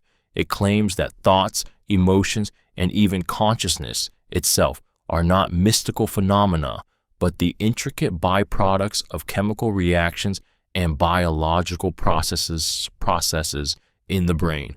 In the materialist view, there is no soul beyond the body, no hidden realm beyond the physical world, only atoms in motion, bound by the laws of nature. For some, materialism is liberating. It strips away superstition, replacing faith with reason and evidence. It grounds us in a universe that can be understood, studied, and shaped. Miracles become mysteries waiting to be solved, and life's meaning is found not in an afterlife, but in the tangible moments we experience here and now. It gives power to human curiosity, making the search for truth a matter of science rather than scripture. But for others, materialism feels cold, even cruel. It denies the comfort of eternal life, the reassurance that lost loved ones are still watching, the belief that suffering serves a higher purpose. In its light, beauty and love are reduced to evolutionary advantages. Morality is seen as a human invention. Death is the silent end of consciousness, not a doorway to something more. Materialism forces a haunting question. If all that we are can be broken down into particles and processes, where does that leave the idea of us? And if nothing exists beyond the physical, then every moment we waste is a piece of our only existence, slipping quietly into nothingness. Idealism is the bold, almost defiant philosophy that declares reality is not made of matter, but of mind. It claims that the physical world we see, touch, and measure is not the ultimate truth, that consciousness, thought, and perception are the real foundations of existence. To the idealist, the universe is not a cold machine of atoms and void, but a vast tapestry woven by the mind itself. For those who embrace it, idealism is intoxicating because it flips the natural order of things. It suggests that the solid ground beneath your feet exists only because you are aware of it, that reality is not out there, but is, in some profound way, inside you. In its most radical form, it whispers that without a conscious observer, the universe might vanish into nothingness. But to its critics, idealism feels like a dangerous slide into illusion. It threatens to reduce the tangible, measurable world to a dream, eroding the reliability of science, history, and shared truth. If reality is mind-dependent, then whose mind defines it? And if perception shapes existence, can truth ever be anything more than a personal vision? Yet idealism endures because it speaks to something deep and unsettling, that our experience of the world is inseparable from the mind that perceives it. It forces us to wonder whether we are walking through reality or through a shared hallucination so convincing we have mistaken it for the real thing. And if the mind is the true architect, then the limits of the world may be nothing more than the limits of imagination itself. Moral absolutism. Moral absolutism is the unwavering belief that certain actions are right or wrong for all people, in all places, at all times. No exceptions, no excuses. It claims that morality is not shaped by culture, circumstance, or personal feeling, but anchored in unchanging truths that exist beyond human opinion. To the moral absolutist, murder is always wrong, justice is always good, and some lines must never be crossed, no matter the cost. For its adherents, this philosophy is a lighthouse in a fog of moral uncertainty. It offers clarity in a world where values often clash, providing a fixed compass when every other guide seems to shift. It promises that right and wrong are not decided by popular vote, and that morality is not a matter of convenience, but of eternal principle. Yet this same certainty is what makes moral absolutism so fiercely contested. Life rarely presents us with clean choices. Innocence and guilt blur, harm and mercy intertwine. What happens when telling the truth costs someone their life? When breaking a law saves hundreds? To the absolutist, even in these cases, wrong remains wrong, no matter how noble the intention or how dire the outcome. Critics see this rigidity as both blind and dangerous, a philosophy that can sacrifice compassion for purity and justify cruelty in the name of principle. But for the true believer, bending morality to fit the moment is the first step toward corruption, and holding the line, even at great cost, is the only way to keep humanity from sliding into moral chaos. Cultural relativism. Cultural relativism is the belief that moral values, traditions, and truths are not universal, but bound to the culture in which they exist. It insists that to understand a society's actions, you must see them through that society's own lens, not by imposing the standards of another. What is celebrated as virtuous in one culture may be condemned as immoral in another, and both in their own context can be right. At its heart, cultural relativism is a plea for humility. It asks us to set aside the arrogance of assuming our way is the only way, to listen before judging, and to see that customs we find strange or even wrong might carry deep meaning and value for those who live within them. Practices, rituals, laws, whether arranged marriages, gender roles, or dietary rules, become intelligible when viewed in the context of the beliefs and history that shape them. For some, this is a gateway to empathy.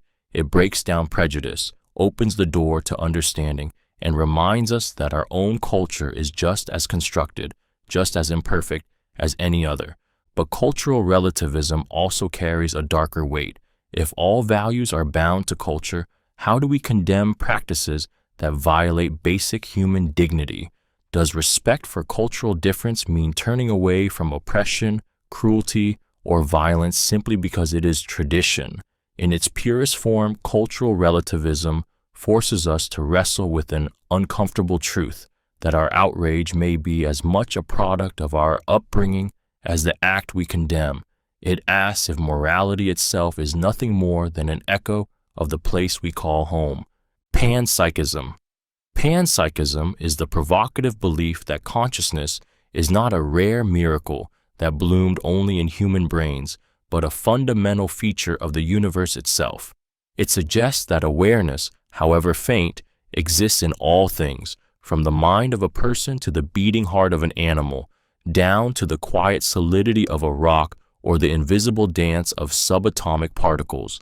In this view, the universe is not a cold, dead machine, but a vast, living web of experience where even the smallest fragment of reality holds a flicker of subjective being.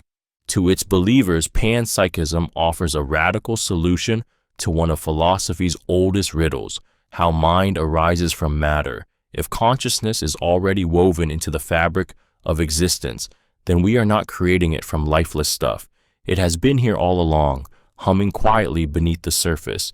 It reframes reality as something rich with interiority, a cosmos where everything, in some mysterious way, feels its own existence. For some, this idea is deeply comforting. It erases the stark boundary between living and non-living, placing us in kinship with all that is. It whispers that we are not isolated anomalies in an indifferent void, but participants in a universe that is, at some level, awake.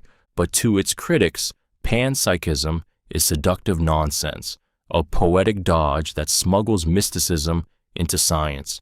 If everything has some form of mind, what does that mean for morality, for death, for the meaning of life? It leaves you with a haunting thought. If awareness permeates all things, then every moment of existence might be far stranger and far more alive than we've ever imagined.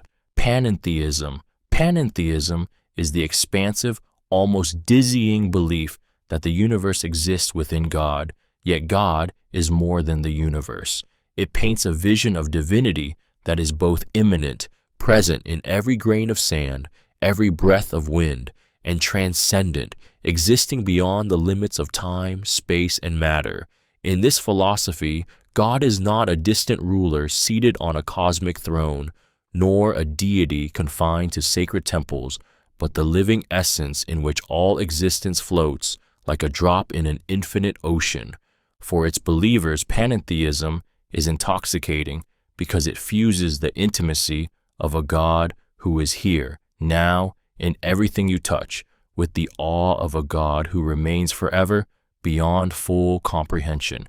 It invites a way of seeing the world where every leaf, every star, every heartbeat carries the pulse of the divine, yet hints that there is always more, a depth of being that no eye can see and no mind can contain. But to its critics, panentheism feels too vast, too blurred, dissolving the boundaries between creator and creation until the two are indistinguishable. It risks turning God into a poetic metaphor for nature, stripping away the personal relationship offered by traditional theism and unsettling the certainty of a God who stands apart from the flaws of the world. And yet, its pull is undeniable. Panentheism whispers that the divine is not just above you, but around you, within you, and beyond you, an endless presence that holds the universe like a breath, exhaling worlds into existence without ever being emptied. Hard incompatibilism. Hard incompatibilism is the stark, unsettling belief that free will does not and cannot exist, no matter how we try to define it. It goes further than ordinary determinism, declaring that whether our actions are shaped by the unbroken chain of prior causes or by pure randomness, in neither case are we truly the authors of our choices. Every decision, every impulse, every flicker of desire is the inevitable result of forces we did not choose. Our genetics, our upbringing, the chemistry of our brains, the moment-by-moment circumstances of the world around us. To the hard incompatibilist, the feeling of free will is a powerful illusion, a story the mind tells itself to make sense of behavior that was always going to happen. You choose to take a new job because of a lifetime of experiences and conditions that made any other choice impossible. You decide to help a stranger because the wiring in your brain, shaped long before that moment, allowed for no alternative. Even the act of questioning free will is itself predetermined. For some, this is a crushing truth. If we lack free will, then praise and blame lose their traditional meaning. How can you deserve credit or punishment for actions you could never have avoided? Justice, morality, and personal responsibility seem to teeter on the edge of collapse. Yet for others, hard incompatibilism is strangely liberating. It dissolves the corrosive weight of guilt and resentment, replacing them with understanding. If no one is truly in control, perhaps compassion becomes easier, judgment less harsh, but it leaves behind a haunting thought. If our lives are nothing more than the playing out of forces we never chose, what does it mean to call them ours at all? Totalitarianism is the philosophy and the nightmare that the state should possess total, absolute control over every aspect of life. It does not merely govern laws or protect borders. It reaches into thought, speech, belief, and even the private corners of the human soul. In a totalitarian system, there is no distinction between public and private. Your loyalty belongs entirely to the state, and deviation, even in silence, is seen as a threat. At its core, totalitarianism is built on the conviction that unity and order require the elimination of dissent. It centralizes power in the hands of a single authority or party, dismantling checks and balances, erasing opposition, and bending every institution, schools, media, religion, into tools of ideological control. The state becomes the arbiter of truth, history, and morality, and reality itself can be rewritten to serve its purpose. For some, totalitarianism promises security, stability, and national strength. It offers the illusion of a society free from chaos, where everyone marches toward a common goal. But this order is purchased at the cost of freedom, individuality, and truth. In such a system, fear replaces trust, obedience replaces choice, and silence becomes a survival skill.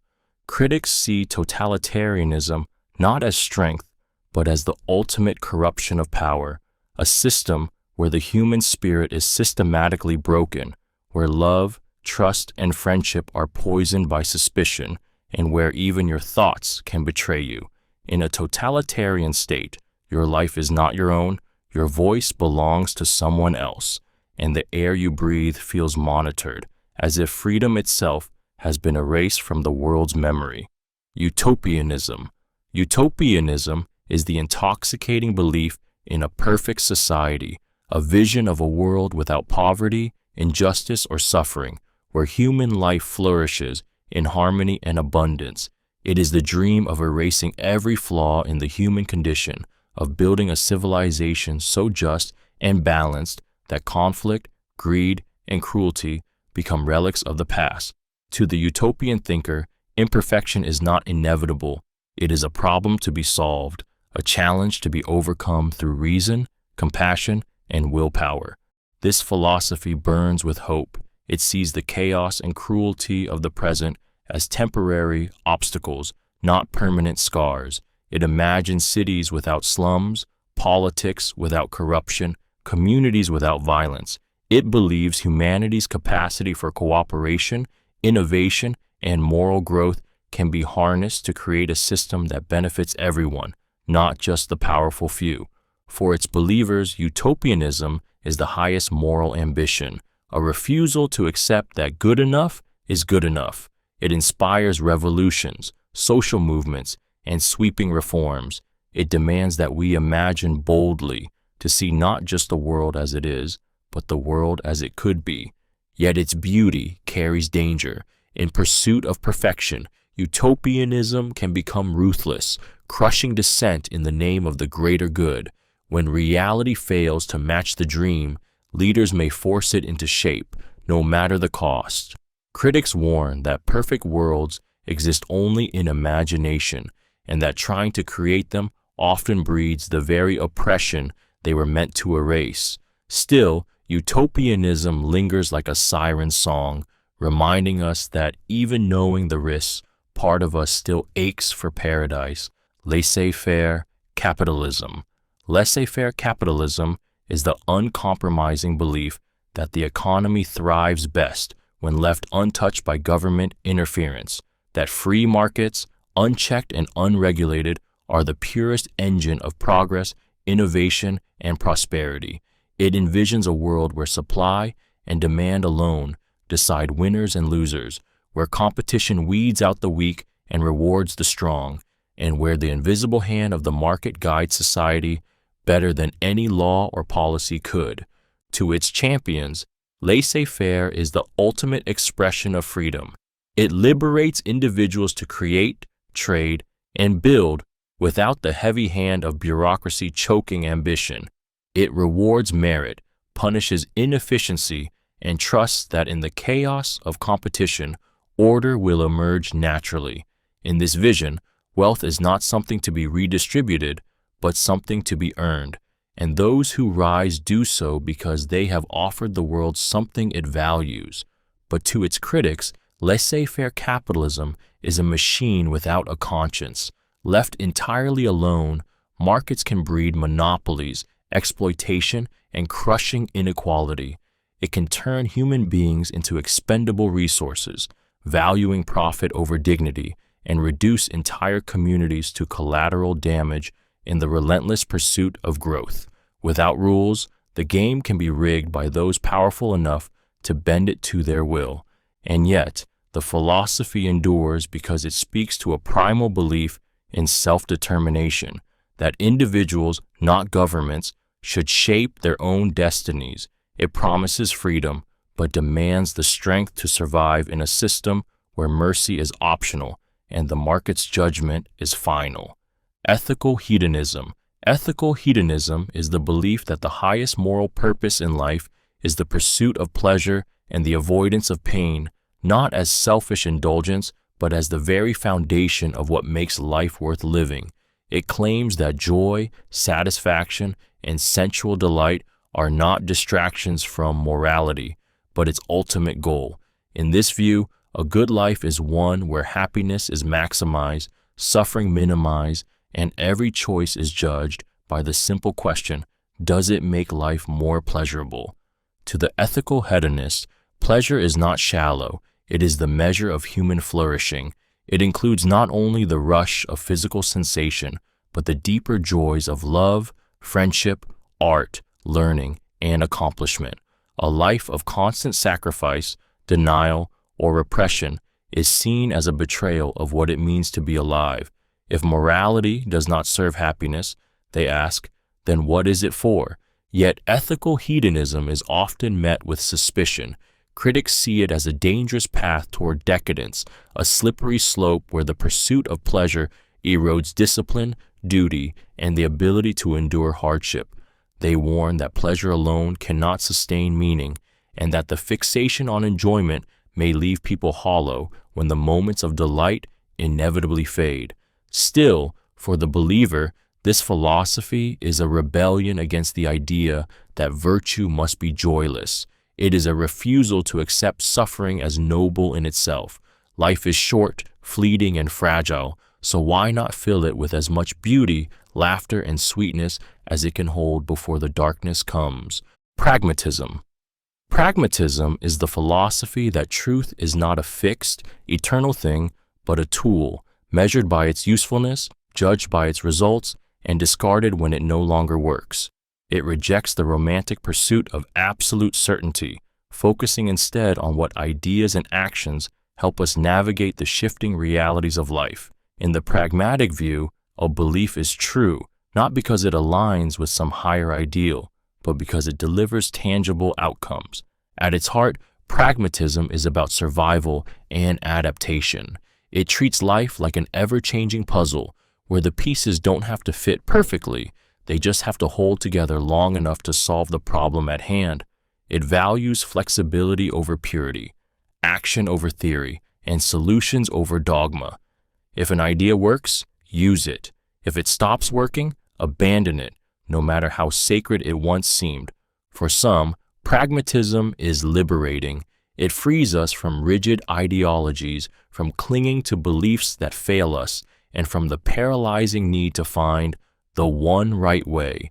It turns philosophy into a living, breathing thing, something tested in the fires of real life rather than preserved in the glass case of abstract debate.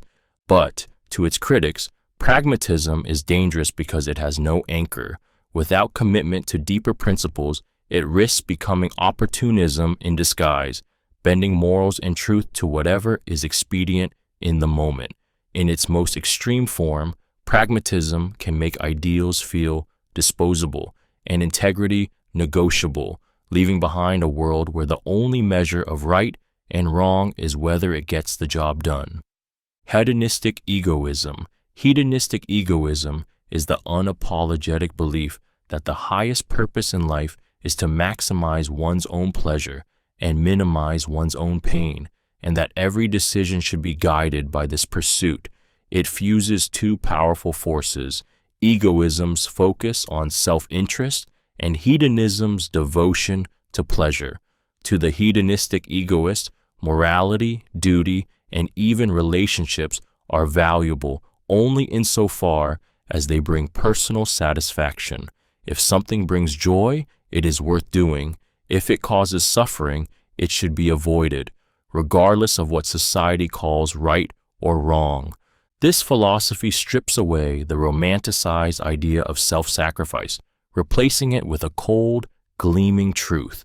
People ultimately act for themselves, and life's fleeting years should be spent savoring every drop of enjoyment. Whether that pleasure comes from wealth, love, power, art, or indulgence, it is the individual, not the collective, who decides its worth. For some, this is liberation from the guilt and restraint imposed by culture, religion, and tradition. It grants permission to chase personal happiness without apology, to treat self-fulfillment as the highest moral law. It can inspire ambition, confidence, and a refusal to waste life on obligations that drain the soul. But to its critics, hedonistic egoism is a blueprint for selfishness and decay. It risks reducing human connection to transactions, turning morality into a matter of convenience, and ignoring the long-term harm that unchecked indulgence can cause. Yet, for those who embrace it, the philosophy pulses with a defiant truth. Life is short, death is certain, and the sweetest rebellion is to wring every drop of pleasure from the time you have before the darkness comes. Phenomenalism. Phenomenalism is the unsettling philosophy that reality, as we know it, exists only in our perceptions, that objects are nothing more than bundles of sensory experiences, and their existence beyond those experiences cannot be meaningfully confirmed. In this view, the chair you see is not some solid, independent thing. It is the sum of its color, shape, texture, and the way it feels when you sit on it. If no mind perceives it, the chair, in any meaningful sense, does not exist at all. To the phenomenalist, the physical world is inseparable from the act of experiencing it.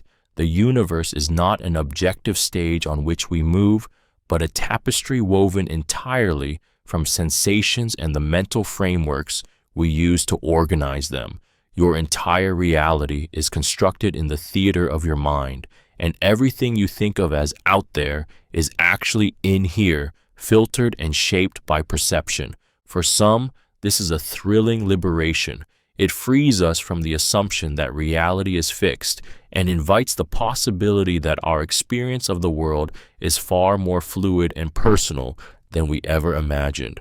For others, it is deeply disorienting, threatening the very idea of an independent reality that continues on when we close our eyes. Critics accuse phenomenalism of leading to solipsism, of locking us inside our own heads with no way to prove the existence of anything beyond our senses. Yet its haunting question remains: if everything you know of the world is mediated through perception, how can you ever be sure that what you call reality is anything more than the story your mind is telling you? Logical positivism is the razor-sharp philosophy that declares a statement is only meaningful if it can be proven through direct observation or logical proof. It draws a hard, uncompromising line. If something cannot be tested, measured, or verified, it does not belong in the realm of meaningful discussion. It is, quite literally, nonsense. This worldview is a rejection of metaphysics, theology, and speculative philosophy, stripping away anything that cannot be pinned down by evidence or pure logic. To the logical positivist, clarity is everything. The world is full of grand claims about gods, souls, cosmic purposes that cannot be confirmed or denied. Such claims, in their eyes, are empty sounds masquerading as truth. Only science, mathematics, and verifiable observation earn the right to shape our beliefs. If an idea cannot survive the tests of reason or reality, it has no business guiding our lives. For some, this philosophy is exhilarating. It promises a universe free of superstition, a mental landscape lit only by the steady, unflinching light of proof. It appeals to those who see in science not just a method, but a moral duty, to separate the real from the imagined, the truth from the comforting lie. But its detractors see it as ruthless and incomplete. Many of the deepest human experiences, love, beauty, morality, purpose, cannot be weighed or measured, yet still shape our lives profoundly. Logical positivism risks dismissing these as meaningless, leaving behind a worldview that is precise, but perhaps unbearably cold. And in its quest to banish all uncertainty, it may blind itself to truths that cannot be captured by instruments or equations. Dialectical Materialism. Dialectical materialism is the revolutionary lens through which history, society, and human struggle are understood as the constant clash of opposing forces, driven not by ideas alone, but by the material realities of life. Born from Marxist thought, it sees the world as a battlefield of contradictions, capital and labor, rich and poor, rulers and ruled, where each conflict pushes society toward transformation. It rejects the notion that history moves by accident or divine will, insisting instead that it is propelled by the tension between those who control resources and those who produce them. At its core, dialectical materialism weds two concepts: materialism, the belief that economic and physical conditions shape human life far more than abstract ideals, and dialectics, the process by which change comes from the collision of opposing forces, each shaping and destroying the other. This is not a passive philosophy. It is a call to see struggle as the engine of progress, with each revolution, strike, and uprising as steps toward a new social order. For its believers, it is clarity itself. It exposes the invisible scaffolding of power, showing that poverty, inequality, and exploitation are not accidents, but the logical outcomes of a system designed to serve those at the top.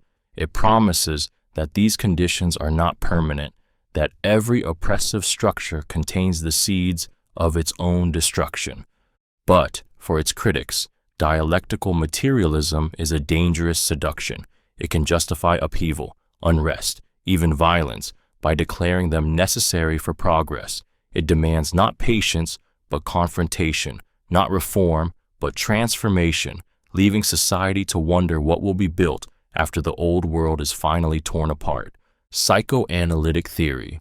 Psychoanalytic theory is the provocative and unsettling belief that much of what we do, think, and feel is not driven by conscious choice, but by hidden forces buried deep in the unconscious mind.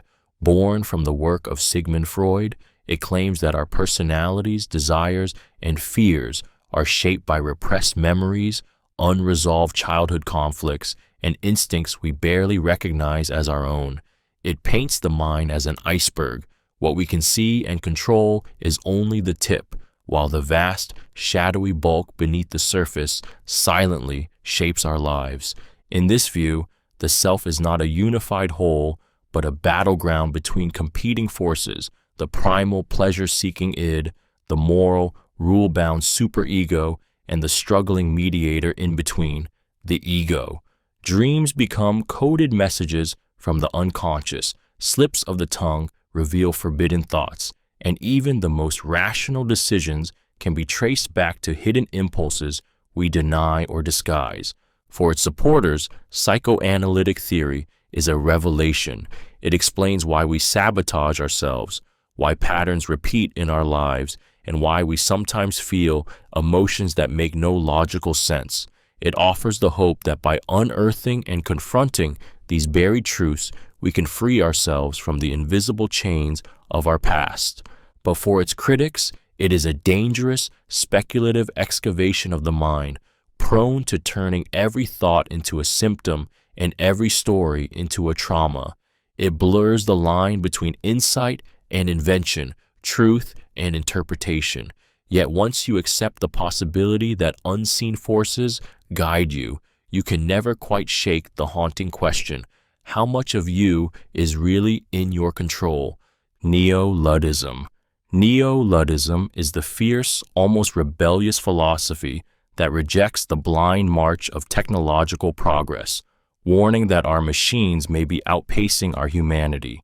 It takes its name from the original Luddites, 19th century workers who smashed industrial machinery, but its battle is fought not against looms and factories, but against the relentless tide of digital surveillance, automation, artificial intelligence, and biotechnology. To the Neo-Luddite, every new invention is not automatically a step forward. It is a gamble with the soul of humanity. At its heart, Neo-Luddism is driven by the belief that technology is not neutral. It shapes our values, our relationships, and the way we see the world, often in ways we don't notice until it's too late. Social media rewires our attention spans. Smartphones erode our presence, and AI threatens to replace human judgment with algorithms that know nothing of empathy. What begins as convenience can end as dependency, and dependency can turn into control. For its adherents, slowing or rejecting certain technologies is not ignorance. It is self-defense. It is the refusal to trade privacy for convenience, to trade craftsmanship for automation, to trade human depth for machine efficiency. But to its critics, Neo-Luddism is fear dressed as philosophy, a futile attempt to hold back the tide, romanticizing a past that was no less flawed than the present. And yet, its warning is hard to ignore. Neo-Luddism asks whether a world that runs faster is necessarily better, and whether in our obsession to upgrade everything, we might be quietly downgrading what makes us human. Cypherpunk philosophy. Cypherpunk philosophy is the rebellious conviction that privacy is not a luxury but a fundamental right, and that the only way to protect it in the digital age is through strong encryption, decentralization, and the refusal to trust governments or corporations with your secrets. It is a movement born from the belief that the internet, left unprotected, will become the most powerful tool of surveillance ever created, and that the only true freedom online is the kind you can mathematically guarantee. To the cypherpunk, code is more trustworthy than law. Laws can be bent, rewritten, or ignored. Encryption cannot be bribed or intimidated. In this worldview, personal liberty is inseparable from the ability to communicate, transact, and think without being monitored. Privacy is not about hiding wrongdoing. It is about preserving the space where human dignity, creativity, and dissent can exist without fear. For its advocates, the cypherpunk ethos is a form of digital self-defense, a way to reclaim control in a world where data is currency and surveillance is constant. It is the belief that if you cannot secure your information, you do not truly own your identity, your voice, or your life. Critics, however, see danger in its uncompromising stance. They warn that the same cryptographic tools that protect activists and whistleblowers also shield criminals, terrorists, and those who seek to harm. Governments argue that some level of access is necessary for safety, but to the cypherpunk, those arguments are the first step toward tyranny. In their eyes, once you surrender privacy for the greater good, you may never get it back, and the cage will be built not with bars, but with data. Anarcho-primitivism. Anarcho-primitivism is the radical, unsettling belief that the very foundations of modern civilization, agriculture, industry, technology, are the root of humanity's suffering, and that the only path to true freedom lies in dismantling them. It argues that before the rise of cities and states, humans lived in small, egalitarian tribes, deeply connected to the land, free from the alienation, hierarchy, and environmental destruction that define modern life. To the anarcho-primitivist, progress is not a gift, but a curse that has enslaved us to machines, poisoned the earth, and stripped us of our autonomy. At its core, this philosophy rejects the assumption that civilization is the pinnacle of human achievement. It sees domestication, not just of animals but of humans, as a chain around the neck of our species, forcing us into unnatural roles, rigid systems, and endless labor. The skyscraper, the factory, the computer screen, symbols of pride for many, are for the anarcho-primitivist monuments to our disconnection from what it means to be human. For some, this worldview is intoxicating. It speaks to a deep primal longing to return to a simpler existence, to shed the constant noise of modern life and rediscover a way of living where survival is tangible, relationships are unmediated, and the earth is not a resource but a home. But for others, anarcho-primitivism is a dangerous fantasy, impossible to achieve without massive suffering. Dismantling civilization would mean abandoning medicine, infrastructure, and the billions of lives dependent on them. It forces a brutal question. If the modern world is a cage, are we willing to burn it down, knowing how many would die before we felt free again? Neo-feudalism. Neo-feudalism is the chilling idea that modern society, beneath its glossy surface of democracy and free markets, is quietly sliding back into a structure that mirrors the Middle Ages, where power, wealth, and resources are concentrated in the hands of a small elite, and the rest live in varying degrees of dependency and servitude. It sees today's billionaires, tech moguls, and corporate giants not as innovators or job creators, but as the new lords, ruling over vast digital and economic domains, while ordinary people become modern-day serfs, bound not by land but by debt, wages, and contracts. In this vision, ownership and control are hoarded at the top, while the majority trade their labor for just enough to survive.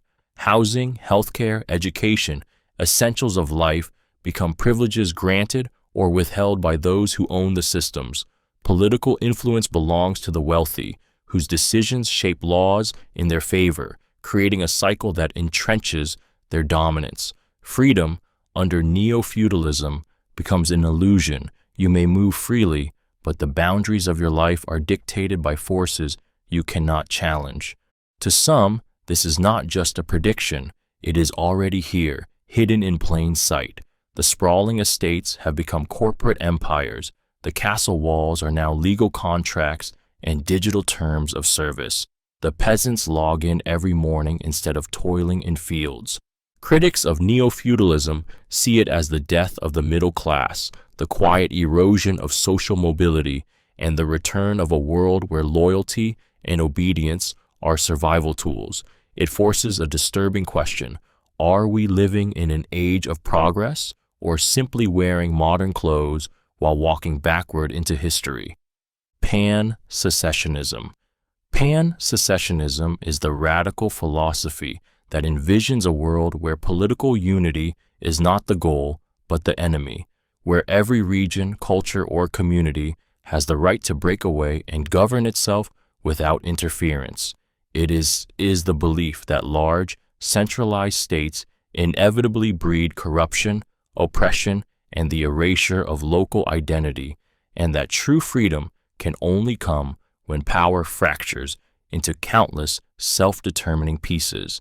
To the pan-secessionists, borders are not sacred lines to be defended. They are prisons to be escaped. A nation does not need to be one vast body. It can be a constellation of smaller, autonomous societies, each free to live according to its own values, traditions, and priorities. The guiding vision is simple. If you don't like the rules, you should be able to leave and create your own. For some, this is the purest expression of liberty, a safeguard against tyranny that returns control to the people most affected by it. But to its critics, pan-secessionism is a blueprint for chaos. It threatens to shatter cooperation, undermine economies, and ignite endless territorial disputes. It raises the question of how humanity can solve global problems, war, climate change, pandemics, when everyone lives in their own splintered world. Yet the idea remains seductive because it speaks to a deep, ancient impulse, the longing to belong to a community that truly reflects who you are. Pan-secessionism whispers that the vast, impersonal machinery of the modern state is not inevitable, and that maybe, just maybe, the future belongs to the small, the local, and the free. Accelerationism. Accelerationism is the provocative belief that the fastest way to overcome a broken system is not to resist it, but to push it to its limits, to speed up its processes, its contradictions, and its excesses until it collapses or transforms into something entirely new. It rejects the slow, careful path of reform, arguing instead that only by intensifying the very forces driving instability can we reach a point of radical change. To the accelerationist, resistance can be a trap, absorbed, softened, and neutralized by the very system it seeks to fight. Capitalism, technology, politics, they adapt to criticism, muting it until nothing changes. Accelerationism flips the script, feed the system so much of itself that it chokes, push markets faster, technology harder, politics sharper, until their flaws explode into crisis, forcing a reset that moderation could never achieve. For some, this philosophy is thrilling, a call to embrace chaos as the crucible of progress. It sees disruption not as something to fear, but as the raw energy of transformation. It can be fueled by hope, imagining a better world born from the wreckage, or by despair, believing collapse is inevitable, so we may as well get there quickly. But its critics call it reckless, even nihilistic. Accelerationism plays with fire, assuming we can control the blaze once it starts. It gambles with lives, economies, and stability in pursuit of a future no one can predict. And yet, in a world where gradual change feels glacial and entrenched systems seem unshakable, accelerationism whispers a dangerous promise. If you can't stop the storm, make it stronger and ride it to whatever comes next. Bioconservatism. Bioconservatism is the staunch belief that human biology and natural limits should be preserved, and that radical technological alterations to our bodies, minds, or genetics risk eroding what it means to be human. It stands as a moral barricade against the relentless march of biotechnology, genetic engineering, human enhancement, cloning, life extension, warning that in our quest to perfect ourselves, we may destroy ourselves instead. To the bioconservative, the human condition is not a flaw to be fixed, but a fragile inheritance to be protected. At its heart, bioconservatism is driven by a deep suspicion of hubris. It asks whether the pursuit of improvement through technology is genuine progress or a dangerous arrogance that assumes we can rewrite millions of years of evolution without catastrophic consequences. Our flaws, our mortality, our limitations, these are not just burdens, but the very things that make us human, shaping our empathy, our values, and our sense of meaning. Remove them, and we risk creating something unrecognizable. For its advocates, this philosophy is not anti-science, but a plea for caution, for humility in the face of powers we barely understand. It warns of a future where human worth is measured by genetic upgrades, where inequality deepens into biological caste systems, and where the line between human and machine blurs beyond repair. Critics, however, see bioconservatism as fear dressed as wisdom, a resistance to change that could cure disease, end suffering, and extend life. But the bioconservative response is chilling in its simplicity. Not every wound should be healed, not every dream pursued, and not every line crossed without asking whether, in trying to surpass humanity, we might erase it entirely. Radical feminism. Radical feminism is the fierce and uncompromising belief that the root of women's oppression lies in the very structure of society, that patriarchy is not just a flaw in the system, but the system itself. It does not seek to make small adjustments within existing power structures. It calls for a complete dismantling of the social, cultural, and political frameworks that have kept men in positions of dominance for centuries. To the radical feminist, inequality is not an accident. It is the deliberate product of a male-centered world. This philosophy looks beyond surface-level sexism to expose the deep, often invisible ways patriarchy shapes language, law, economics, and even desire. It challenges not only overt discrimination, but the cultural norms that define femininity, sexuality, and family roles in ways that benefit men at women's expense. Marriage, beauty standards, media narratives, nothing is too sacred to scrutinize. For its supporters, radical feminism is a necessary truth-telling, a refusal to accept token reforms that leave the foundations of male power intact. It is a rallying cry for liberation, not assimilation, a vision of a world where women are not just equal under male-defined rules, but free to define the rules themselves. But to its critics, radical feminism can feel incendiary, even divisive. They accuse it of painting all men as oppressors, dismissing biological differences, or undermining traditional family structures. Yet its power lies in its refusal to soften its message. Until patriarchy is dismantled root and branch, every victory for women remains fragile. And that leaves a burning question. How far are we willing to go to break a system built to hold half of humanity in place? Masculinism. Masculinism is the charged and often polarizing philosophy that centers the rights, roles, and perspectives of men, positioning itself as a counterbalance or direct challenge to modern feminism. At its core, it asserts that in the push for women's equality, men's struggles have been ignored, minimized, or even vilified. It frames masculinity not as a social problem to be dismantled, but as a value to be defended, preserved, and sometimes reasserted. For its advocates, masculinism is a rallying cry against what they see as a cultural tide eroding male identity. They point to issues like disproportionate male suicide rates, declining educational outcomes for boys, workplace deaths, and the stigmatization of male vulnerability. In their eyes, the modern narrative has swung too far, casting masculinity as toxic while ignoring the social, psychological, and economic challenges that uniquely affect men.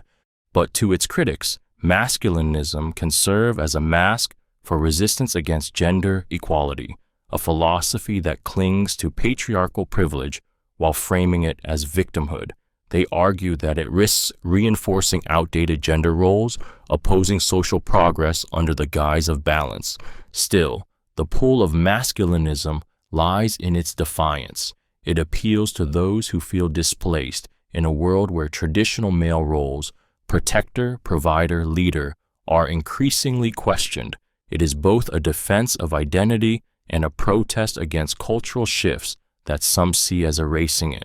And beneath its controversy lies a raw, personal fear that in redefining gender for the future, we may be leaving half of humanity behind. Queer theory. Queer theory is the radical, boundary-shattering philosophy that challenges the very idea that gender and sexuality are fixed, natural categories. It argues that these identities are not eternal truths written into biology, but social constructs, fluid, shifting, and shaped by culture, history, and power. In its eyes, the labels male, female, gay, straight, and even normal are cages built to enforce conformity and control, not reflections of some universal human nature. To the queer theorists, dismantling these categories is not just academic, it is liberation. It means questioning every assumption about what bodies should look like, how desire should work, and what relationships should be considered valid. It refuses the comfort of tidy boxes and instead embraces the messy, unpredictable spectrum of human experience. By doing so, it not only frees individuals from oppressive norms, but exposes how those norms uphold systems of inequality. For its supporters, queer theory is an act of survival and resistance. It gives voice to those whose lives have been erased, pathologized, or criminalized. It reframes difference not as a defect to be corrected, but as a force that disrupts rigid hierarchies and expands the possibilities of human connection. Critics, however, see it as destabilizing to the point of chaos, erasing definitions they believe are essential for social order, law, and even personal identity. They fear that if nothing is fixed, everything becomes negotiable and meaning itself dissolves. Yet, at its core, queer theory asks a question both electrifying and unsettling. If identity is not something we are bound to, but something we create, then who might we become if we let go of the scripts we've been told to follow? Afro-pessimism. Afro-pessimism is the searing, unflinching belief that anti-blackness is not a flaw in society to be fixed, but the very foundation on which the modern world is built, a structure so deep that it cannot be dismantled without dismantling the world itself. It argues that black people, in the eyes of the global order, have been positioned outside the category of the fully human, and that this positioning shapes law, culture, politics, and even the unspoken logic of daily life. At its core, Afro-pessimism is not about individual prejudice, but about a structural reality that endures regardless of progress or reform. It claims that slavery did not end, but transformed, morphing into new systems of control, surveillance, and dehumanization. Civil rights, representation, and diversity may shift appearances, but beneath them, the same architecture of anti-blackness remains intact, silently dictating the terms of belonging and worth. For those who embrace it, Afro-pessimism is a lens of brutal clarity, one that strips away comforting illusions about racial equality and forces a reckoning with the depth of the wound. It refuses the easy hope of change within the system, insisting that the system itself is the problem. But for its critics, it is unbearably heavy, a philosophy that leaves little room for redemption or healing. They fear it breeds despair, that by declaring the problem permanent, it closes the door on imagining a future beyond it. Yet its defenders argue that only by seeing the cage for what it is, without lies or denial, can one begin to understand the reality of living inside it. Posthumanism. Posthumanism is the provocative belief that humanity, as we know it, is not the end point of evolution, but merely a stepping stone, and that we must embrace a future in which humans merge with technology, biology, and even artificial intelligence to transcend our current limitations. It challenges the idea that human is a fixed category, instead envisioning a world where our bodies, minds, and identities are radically transformed into something beyond human. To the posthumanists, aging, disease, and even death are not inevitabilities. They are problems waiting to be solved. This philosophy calls into question everything we take for granted about what it means to be alive. If consciousness can be uploaded, are we still human? If AI develops feelings, should it have rights? If genetic engineering can eliminate flaws, should it also enhance beauty, intelligence, or strength? Posthumanism not only welcomes these questions, it urges us to pursue the answers without clinging to outdated notions of human superiority. For its supporters, posthumanism is liberation from the fragility and constraints of the human body.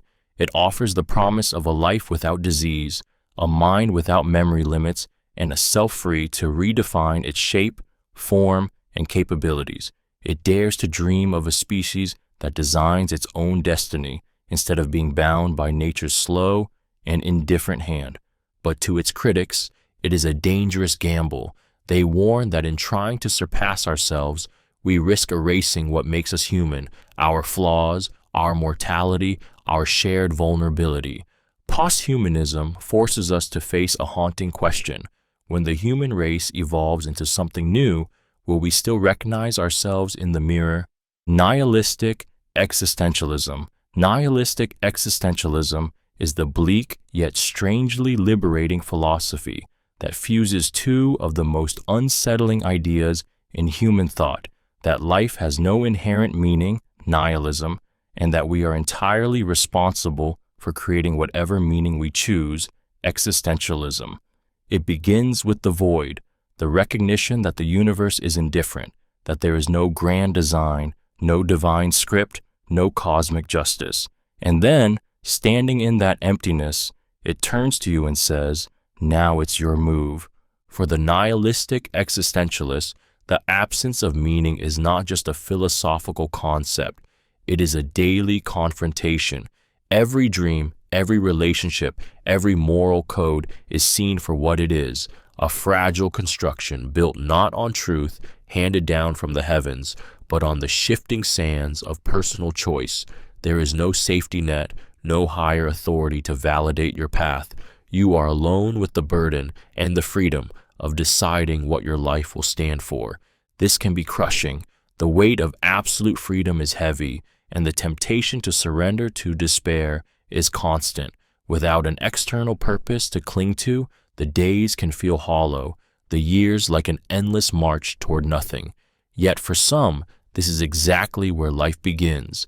In the absence of a preordained meaning, they find the exhilarating chance to live authentically, to craft a purpose that is truly their own, even if it vanishes with them. Nihilistic existentialism is a philosophy for those who refuse the comfort of illusions, who would rather stare into the void and build from nothing than accept a meaning someone else has written for them. It is not for the faint of heart, because here there is no one to blame and no one to save you. The simulation hypothesis. The simulation hypothesis is the mind-bending proposition that reality itself, everything you see, feel, and believe to be solid, is not the base reality at all, but an artificial construct, a simulation running on some unimaginably advanced system. It suggests that our universe, our history, even our sense of self could be nothing more than lines of code executed by a civilization far more advanced than our own. To its believers, this is not science fiction, it's a logical possibility. If technology can create increasingly realistic virtual worlds, then at some point, simulations indistinguishable from reality will be possible. And if they are possible, why assume we are the first to exist, rather than one of countless simulated worlds layered within each other? That glitch in the system you felt when life seemed too strange to be real. The simulation hypothesis whispers that it might have been exactly that, a crack in the code. For some, this idea is liberating. If reality is simulated, perhaps death is not final, perhaps suffering is less tragic, perhaps the rules can be bent or even broken. It reframes existence as a puzzle, a cosmic game whose secrets might be unlocked. But to others, it is deeply unsettling. If the world is fake, what becomes of meaning, morality, or love? Are our joys and losses still real if they are rendered data? And what of the simulators? Are they gods, scientists, or indifferent voyeurs watching their creation unfold?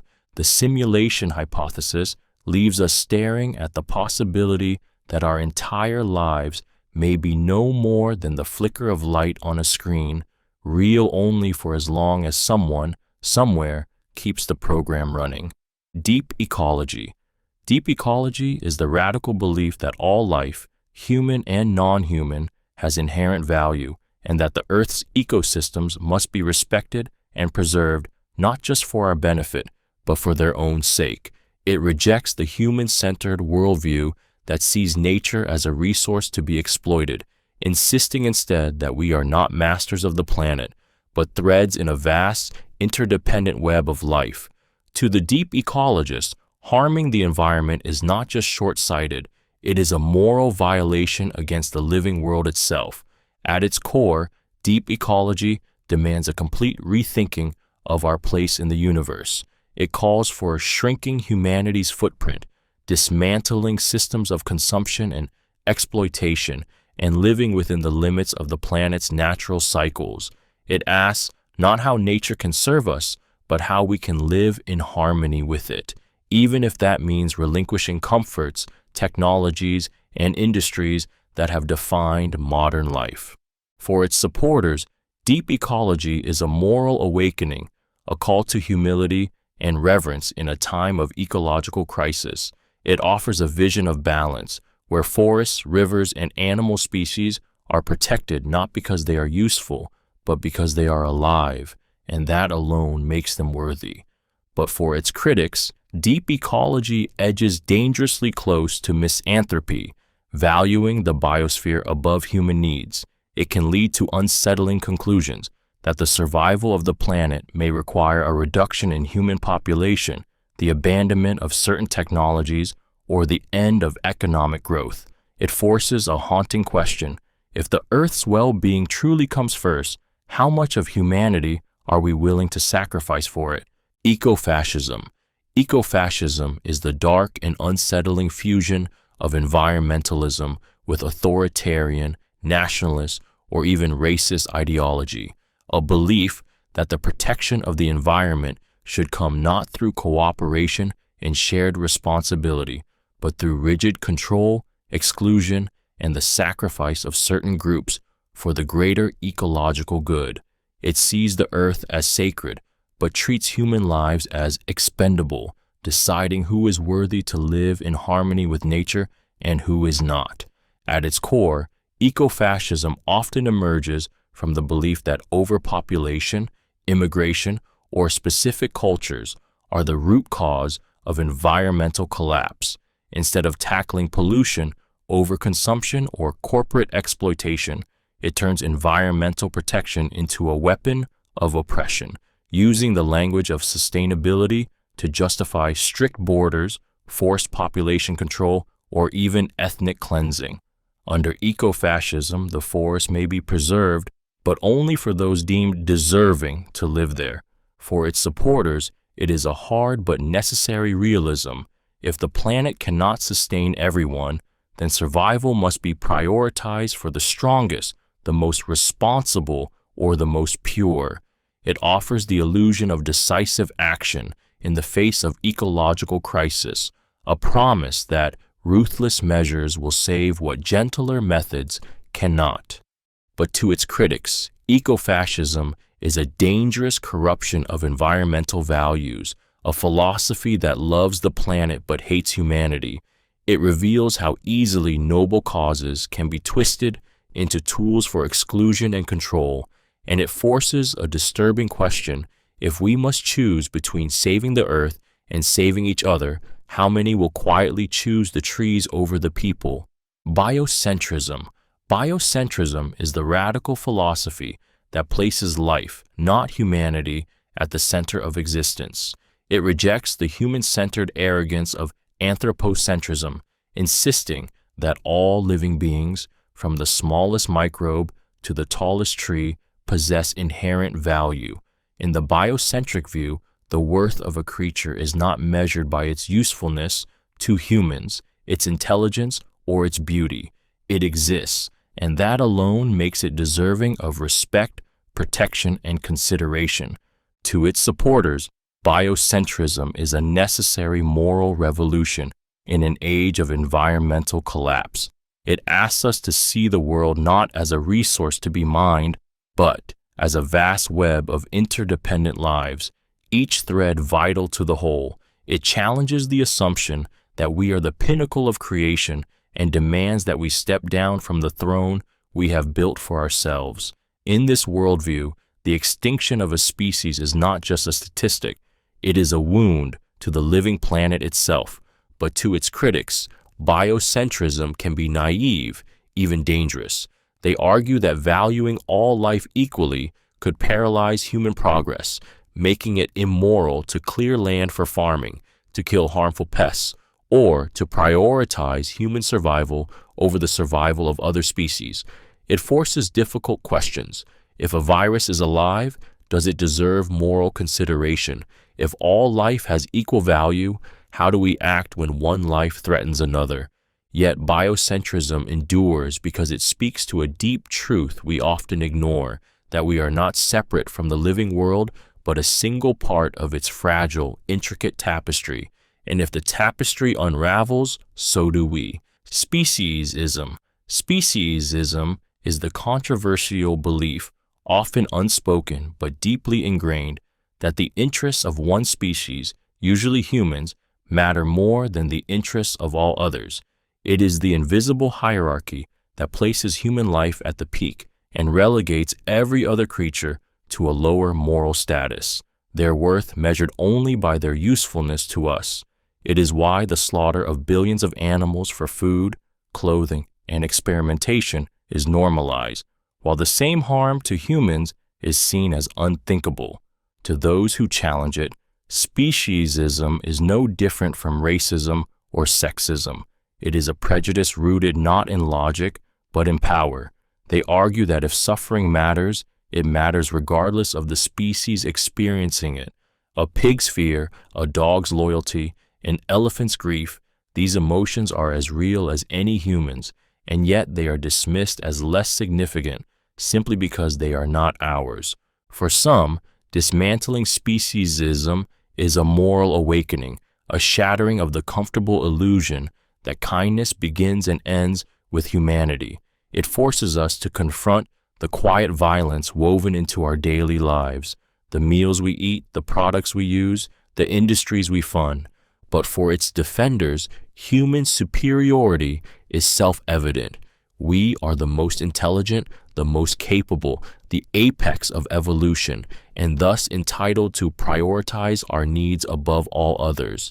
They argue that survival has always required taking from other species, and that morality itself is a human construct, irrelevant beyond our kind. Speciesism forces a haunting question into the open.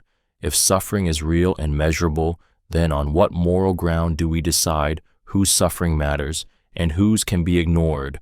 Anti-humanism. Anti-humanism is the provocative, unsettling belief that humanity should be stripped from the center of moral, philosophical, and cultural thought, that our species is neither the pinnacle of existence nor the rightful ruler of the world.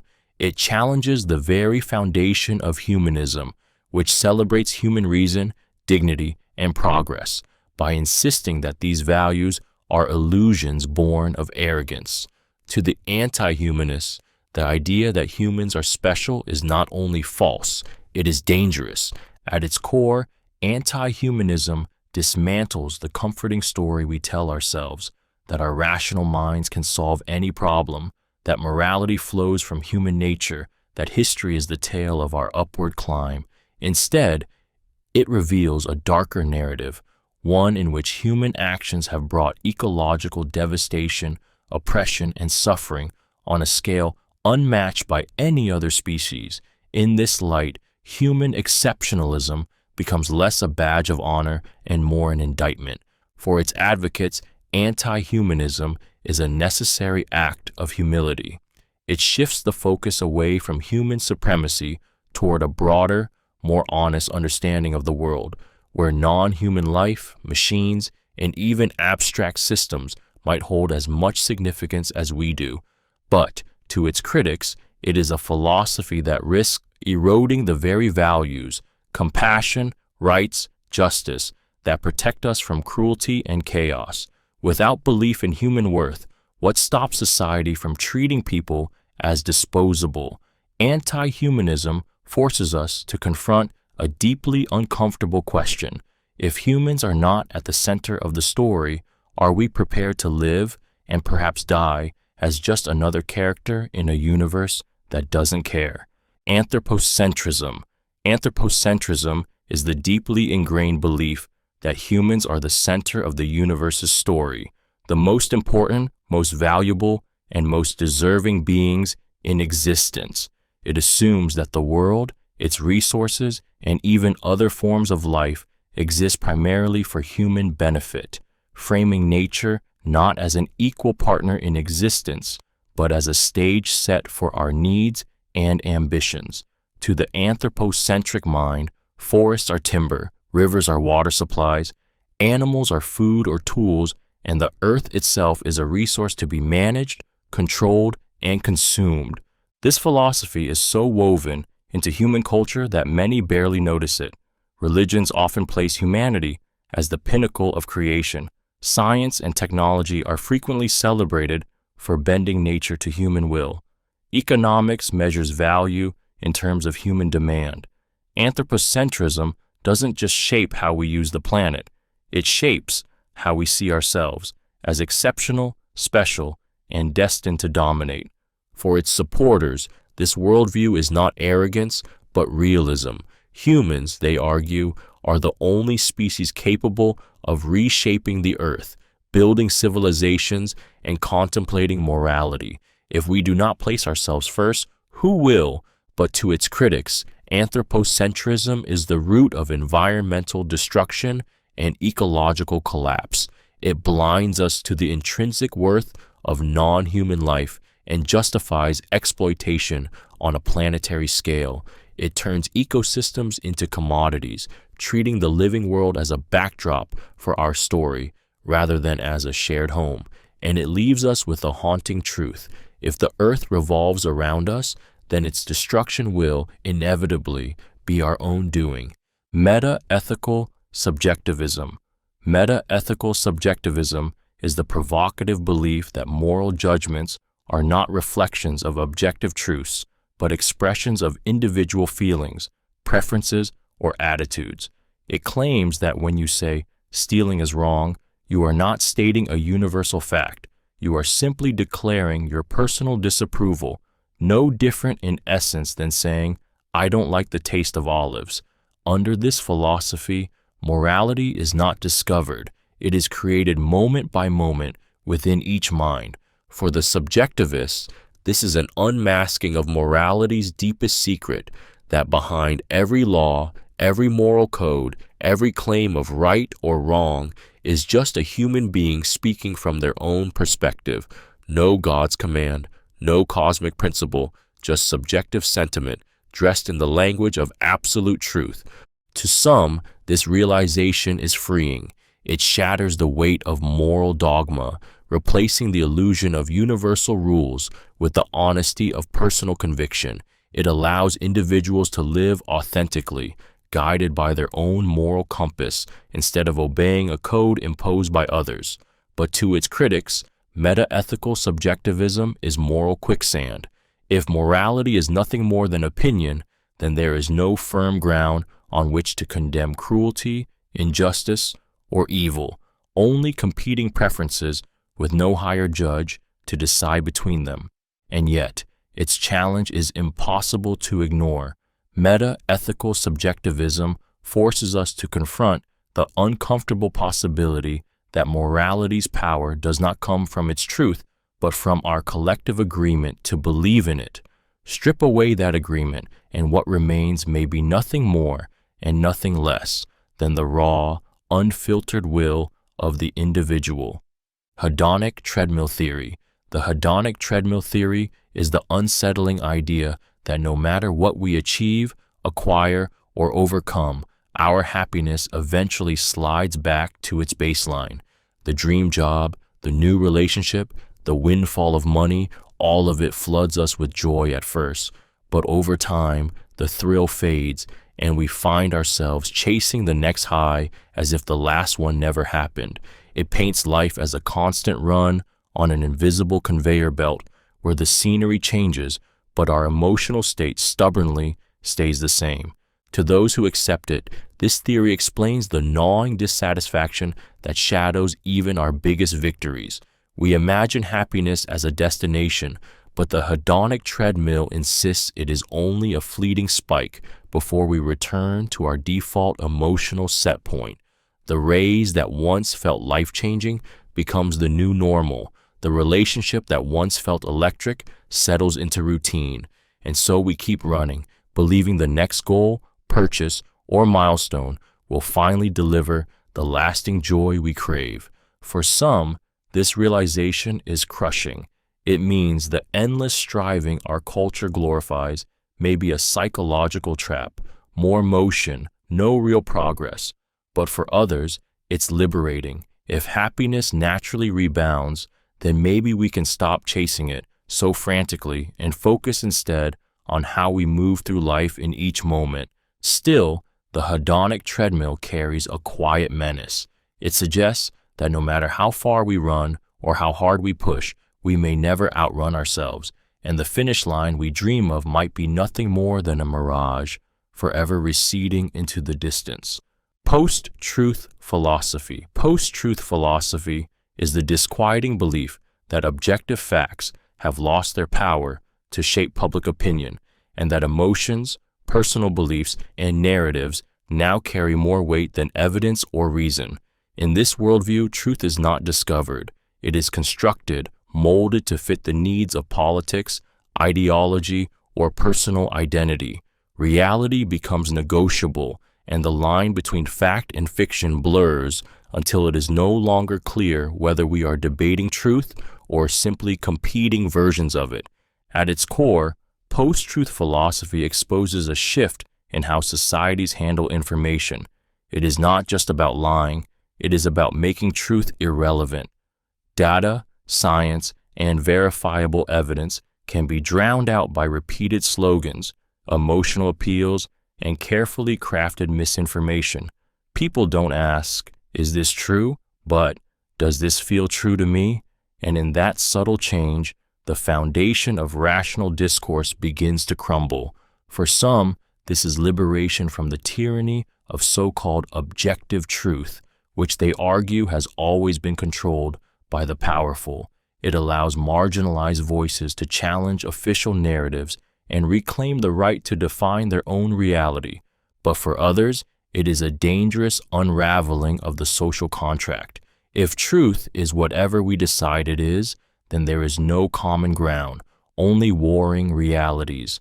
In a post-truth world, persuasion replaces proof, manipulation replaces debate, and trust collapses under the weight of competing fictions. The most haunting part is that once truth loses its value, getting it back may be impossible, because when lies feel better than facts, facts don't stand a chance. Informationism.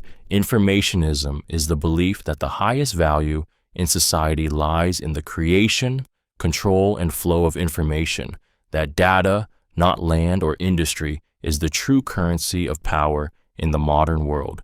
It sees information as both the lifeblood of progress and the ultimate weapon, capable of shaping economies, swaying politics, and rewriting reality itself. In the informationist worldview, whoever controls the narrative controls the future.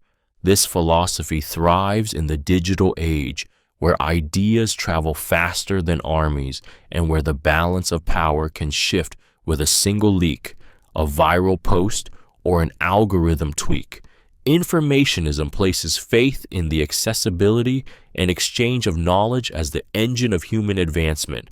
Transparency, innovation, and education become sacred goals, not because they are morally pure, but because they feed the information stream that drives civilization forward. For its champions, this is the great equalizer. Information empowers individuals, breaks down hierarchies, and makes it possible for the smallest voice to challenge the largest empire. It is a force that can topple dictators, expose corruption, and connect humanity across borders. But its critics see danger in its pure form. In the wrong hands, information becomes propaganda, surveillance, or manipulation. The same tools that liberate can enslave when used to control what people see, know, and believe. Informationism can breed a cold utilitarianism, where truth is secondary to influence and where the flood of data drowns meaning itself. In this vision, the question is not just what we know, but who decides what gets known and at what cost. Mimetic theory is the striking idea that culture evolves in much the same way as life itself, through replication, mutation, and survival of the fittest. Coined by Richard Dawkins, it claims that ideas, beliefs, fashions, and customs are memes, units of cultural information that spread from mind to mind like viruses, competing for attention, loyalty, and longevity. In this view, your thoughts are not entirely your own. They are hosts to entities struggling to replicate themselves through you. To its believers, mimetic theory is a revelation that explains why some ideas endure for centuries while others vanish in a generation. Religions, political movements, catchphrases, conspiracy theories, each survives not because it is true, but because it is good at being remembered and repeated. A meme doesn't need to be beneficial to spread. It only needs to be contagious. This philosophy is unsettling because it strips away the romance of human thought, reducing creativity and conviction to the mechanical spread of mental code. Your deepest beliefs may not be products of reason, but of mimetic survival, passed down not because they are right, but because they are persistent. It reframes history not as the triumph of truth, but as the evolution of the most transmissible ideas. Critics argue that mimetic theory oversimplifies culture, reducing complex human experiences to the cold mechanics of replication. Yet the image it paints is haunting. We are all battlegrounds for competing memes, repeating and reshaping them as they fight to live on. And if that's true, then perhaps the most dangerous ideas aren't the ones we reject, but the ones we spread without even knowing we've been infected. Cosmopolitanism is the bold, often romantic belief that our true loyalty should not be to a single nation, culture, or tribe, but to humanity as a whole. It sees borders as artificial lines and national identities as constructs that divide us more than they define us. At its heart, it insists that every human being, no matter their birthplace, language, or beliefs, deserves equal moral consideration, that the stranger on the other side of the planet is as much your neighbor as the person living next door. To the cosmopolitan, patriotism is too small for the scale of our shared existence. The problems we face, climate change, poverty, war, do not stop at borders, and so neither should our compassion or our responsibility.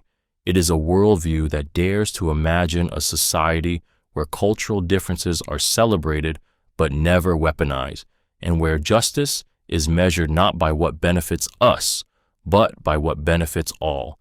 For its supporters, cosmopolitanism is the antidote to the tribal instincts that fuel prejudice, nationalism, and war. It offers a vision of unity that transcends the accidents of birth, urging us to see ourselves as citizens of the world rather than members of rival factions. But to its critics, it feels dangerously naive. They argue that without the bonds of shared culture, language, and tradition, loyalty becomes thin, and communities lose the cohesion that gives them strength. They fear it dilutes identity until nothing meaningful remains. Cosmopolitanism challenges us with a piercing question. If we are willing to fight for our own people, why not for all people? And what would the world look like if we truly meant it? Nationalism. Nationalism is the fierce conviction that a people bound by shared culture, language, history, or ethnicity should unite under a sovereign state, and that loyalty to this nation stands above all other allegiances. It is a philosophy fueled by belonging, pride, and identity, but also by the sharp line it draws between us and them. To the nationalist, the nation is not just a political entity, it is a living, breathing embodiment of the people's spirit, deserving of protection, devotion, and even sacrifice. At its core, nationalism thrives on the idea that a nation's destiny is its own to control, free from the influence or domination of outsiders. It can be a rallying cry for liberation, empowering oppressed peoples to reclaim their autonomy. It can preserve cultural traditions, protect a shared heritage, and foster unity in times of crisis. In its most inspiring form, nationalism can bind strangers together into a single determined force. But nationalism has a shadow that history knows too well. It can turn pride into supremacy, unity into exclusion, and patriotism into hostility. Once the love of one's nation transforms into the belief that it is inherently superior, it justifies discrimination, conquest, and oppression of those deemed outsiders. Borders harden, compassion narrows, and human worth is measured not by character, but by nationality. For its supporters, nationalism is the soul's anchor in a chaotic world. For its critics, it is a spark that too easily becomes wildfire, consuming reason, empathy, and peace.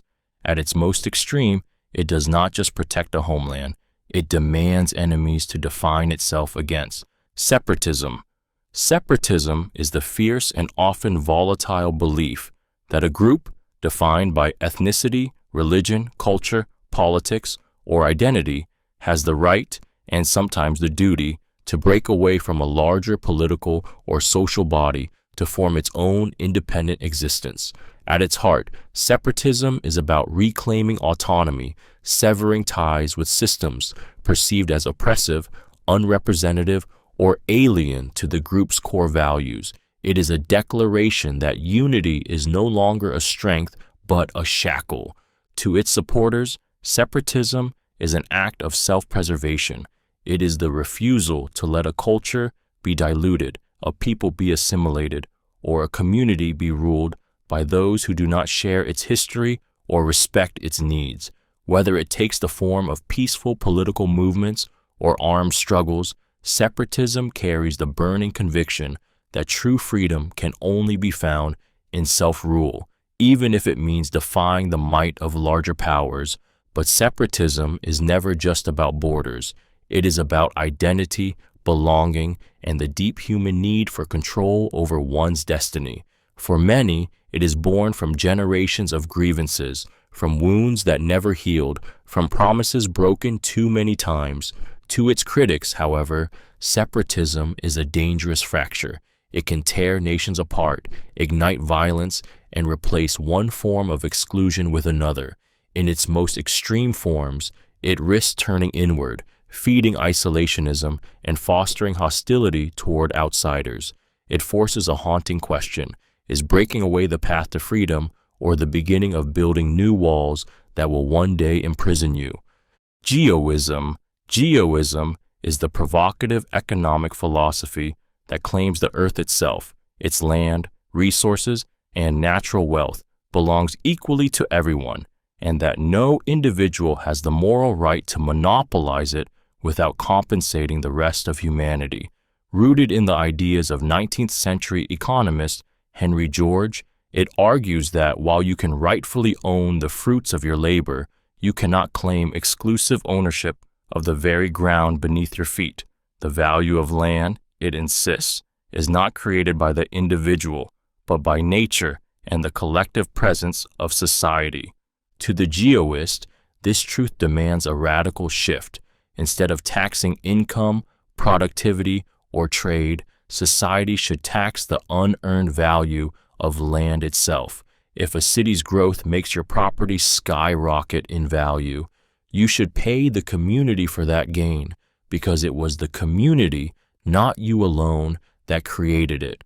Such a system, they argue, would reduce inequality, discourage speculation, and ensure that the earth's wealth benefits all.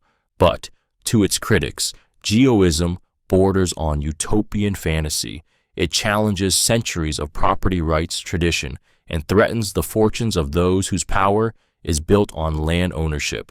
To them, it's an attack on the sanctity of private property, a vision that could destabilize economies and uproot entire legal systems. Yet its allure endures because it speaks to something primal and just, that the earth was not born with deeds and borders, and that perhaps the greatest injustice is turning the ground we all share into a privilege only the wealthy can afford.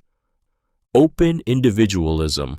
Open individualism is the startling, reality-warping belief that there is only one consciousness in the universe, and that all of us are it. In this view, the eye behind your eyes is the same eye behind everyone else's. You are not just you.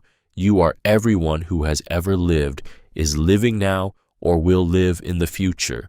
The sense of being a separate self is an illusion, a trick of perspective, like thinking there are many suns because each window frames it differently. To those who embrace it, open individualism is both awe-inspiring and terrifying. It dissolves the boundaries between self and other, turning every act of kindness into self-care and every act of cruelty into self-harm. The stranger's pain becomes your pain, not metaphorically, but literally, because in some deeper sense, they are you. Death, too, changes shape. If consciousness is singular, then when you die, the lights don't go out. They shift to another vantage point in the infinite theater of awareness. For some, this philosophy brings profound peace. It erases loneliness, reframes morality, and makes compassion the most natural response to life. Why hoard harm or hate when every other face is just another mask of your own? But for others, it is deeply unsettling. It crushes the cherished idea of individuality, the belief that we are unique, separate beings charting our own paths, and it leaves a haunting implication. If all consciousness is one, then every act of suffering, every war, every cruelty ever committed was also you, wearing a different name. Closed individualism. Closed individualism is the deeply intuitive yet philosophically loaded belief that each of us is a distinct, isolated self who lives once, occupies one body, and then ceases to exist forever. It is the worldview most people carry without question, the sense that your consciousness is uniquely yours, sealed off from every other mind, and tied entirely to the life you are living right now. Under closed individualism, your birth was your beginning, your death will be your end, and no one else will ever be you. At its core, closed individualism reinforces the boundaries of the self. Your thoughts, your feelings, your identity, all are locked inside the walls of your own mind. You may empathize with others, imagine their experiences, even feel connected to them, but that connection is never literal. You are a single point in the vast network of existence, destined to vanish when your thread is cut. For some, this is grounding. It gives urgency to life, making every moment precious because it will never come again. It validates personal goals, self-expression, and individual rights, framing each life as a one-time miracle that must be protected. But closed individualism also carries an existential weight. If you are truly alone in your consciousness, then your death is the total end of you, and the universe will go on as though you never existed.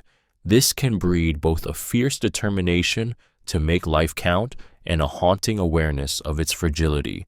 In its shadows, closed individualism whispers a cold truth. Whatever legacy you leave behind, the self you know will never return. Existential risk ethics. Existential risk ethics is the urgent and unsettling philosophy that humanity's highest moral priority is to prevent events that could cause our complete extinction or permanently cripple our potential as a species.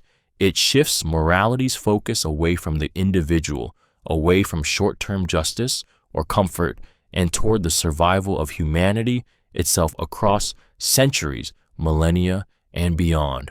In this view, preventing even a tiny chance of total catastrophe outweighs almost any other moral concern, because if we fail, there will be no one left for morality to matter to at all. This philosophy forces us to look far beyond the scope of our daily lives and into futures we may never see. Nuclear war, engineered pandemics, climate collapse, artificial superintelligence, asteroid impacts. Each becomes not just a scientific or political challenge, but an ethical emergency. If billions suffer today, but humanity survives, existential risk ethics would see that as less tragic than a scenario where life itself ends forever. It is morality played on the largest possible stage. For its supporters, this is the ultimate expression of responsibility. Every human achievement, every work of art, every potential for joy depends on us making it to tomorrow and then the day after that. To ignore existential risks is to gamble with everything that has ever lived and everything that ever could. But to its critics, existential risk ethics can seem cold, even dangerous. It can justify immense sacrifices in the present, economic, political, even human lives, in the name of a distant, uncertain future. It leaves us with a chilling question. How much of the world we know are we willing to burn now, if it means humanity might still exist 1,000 years from today?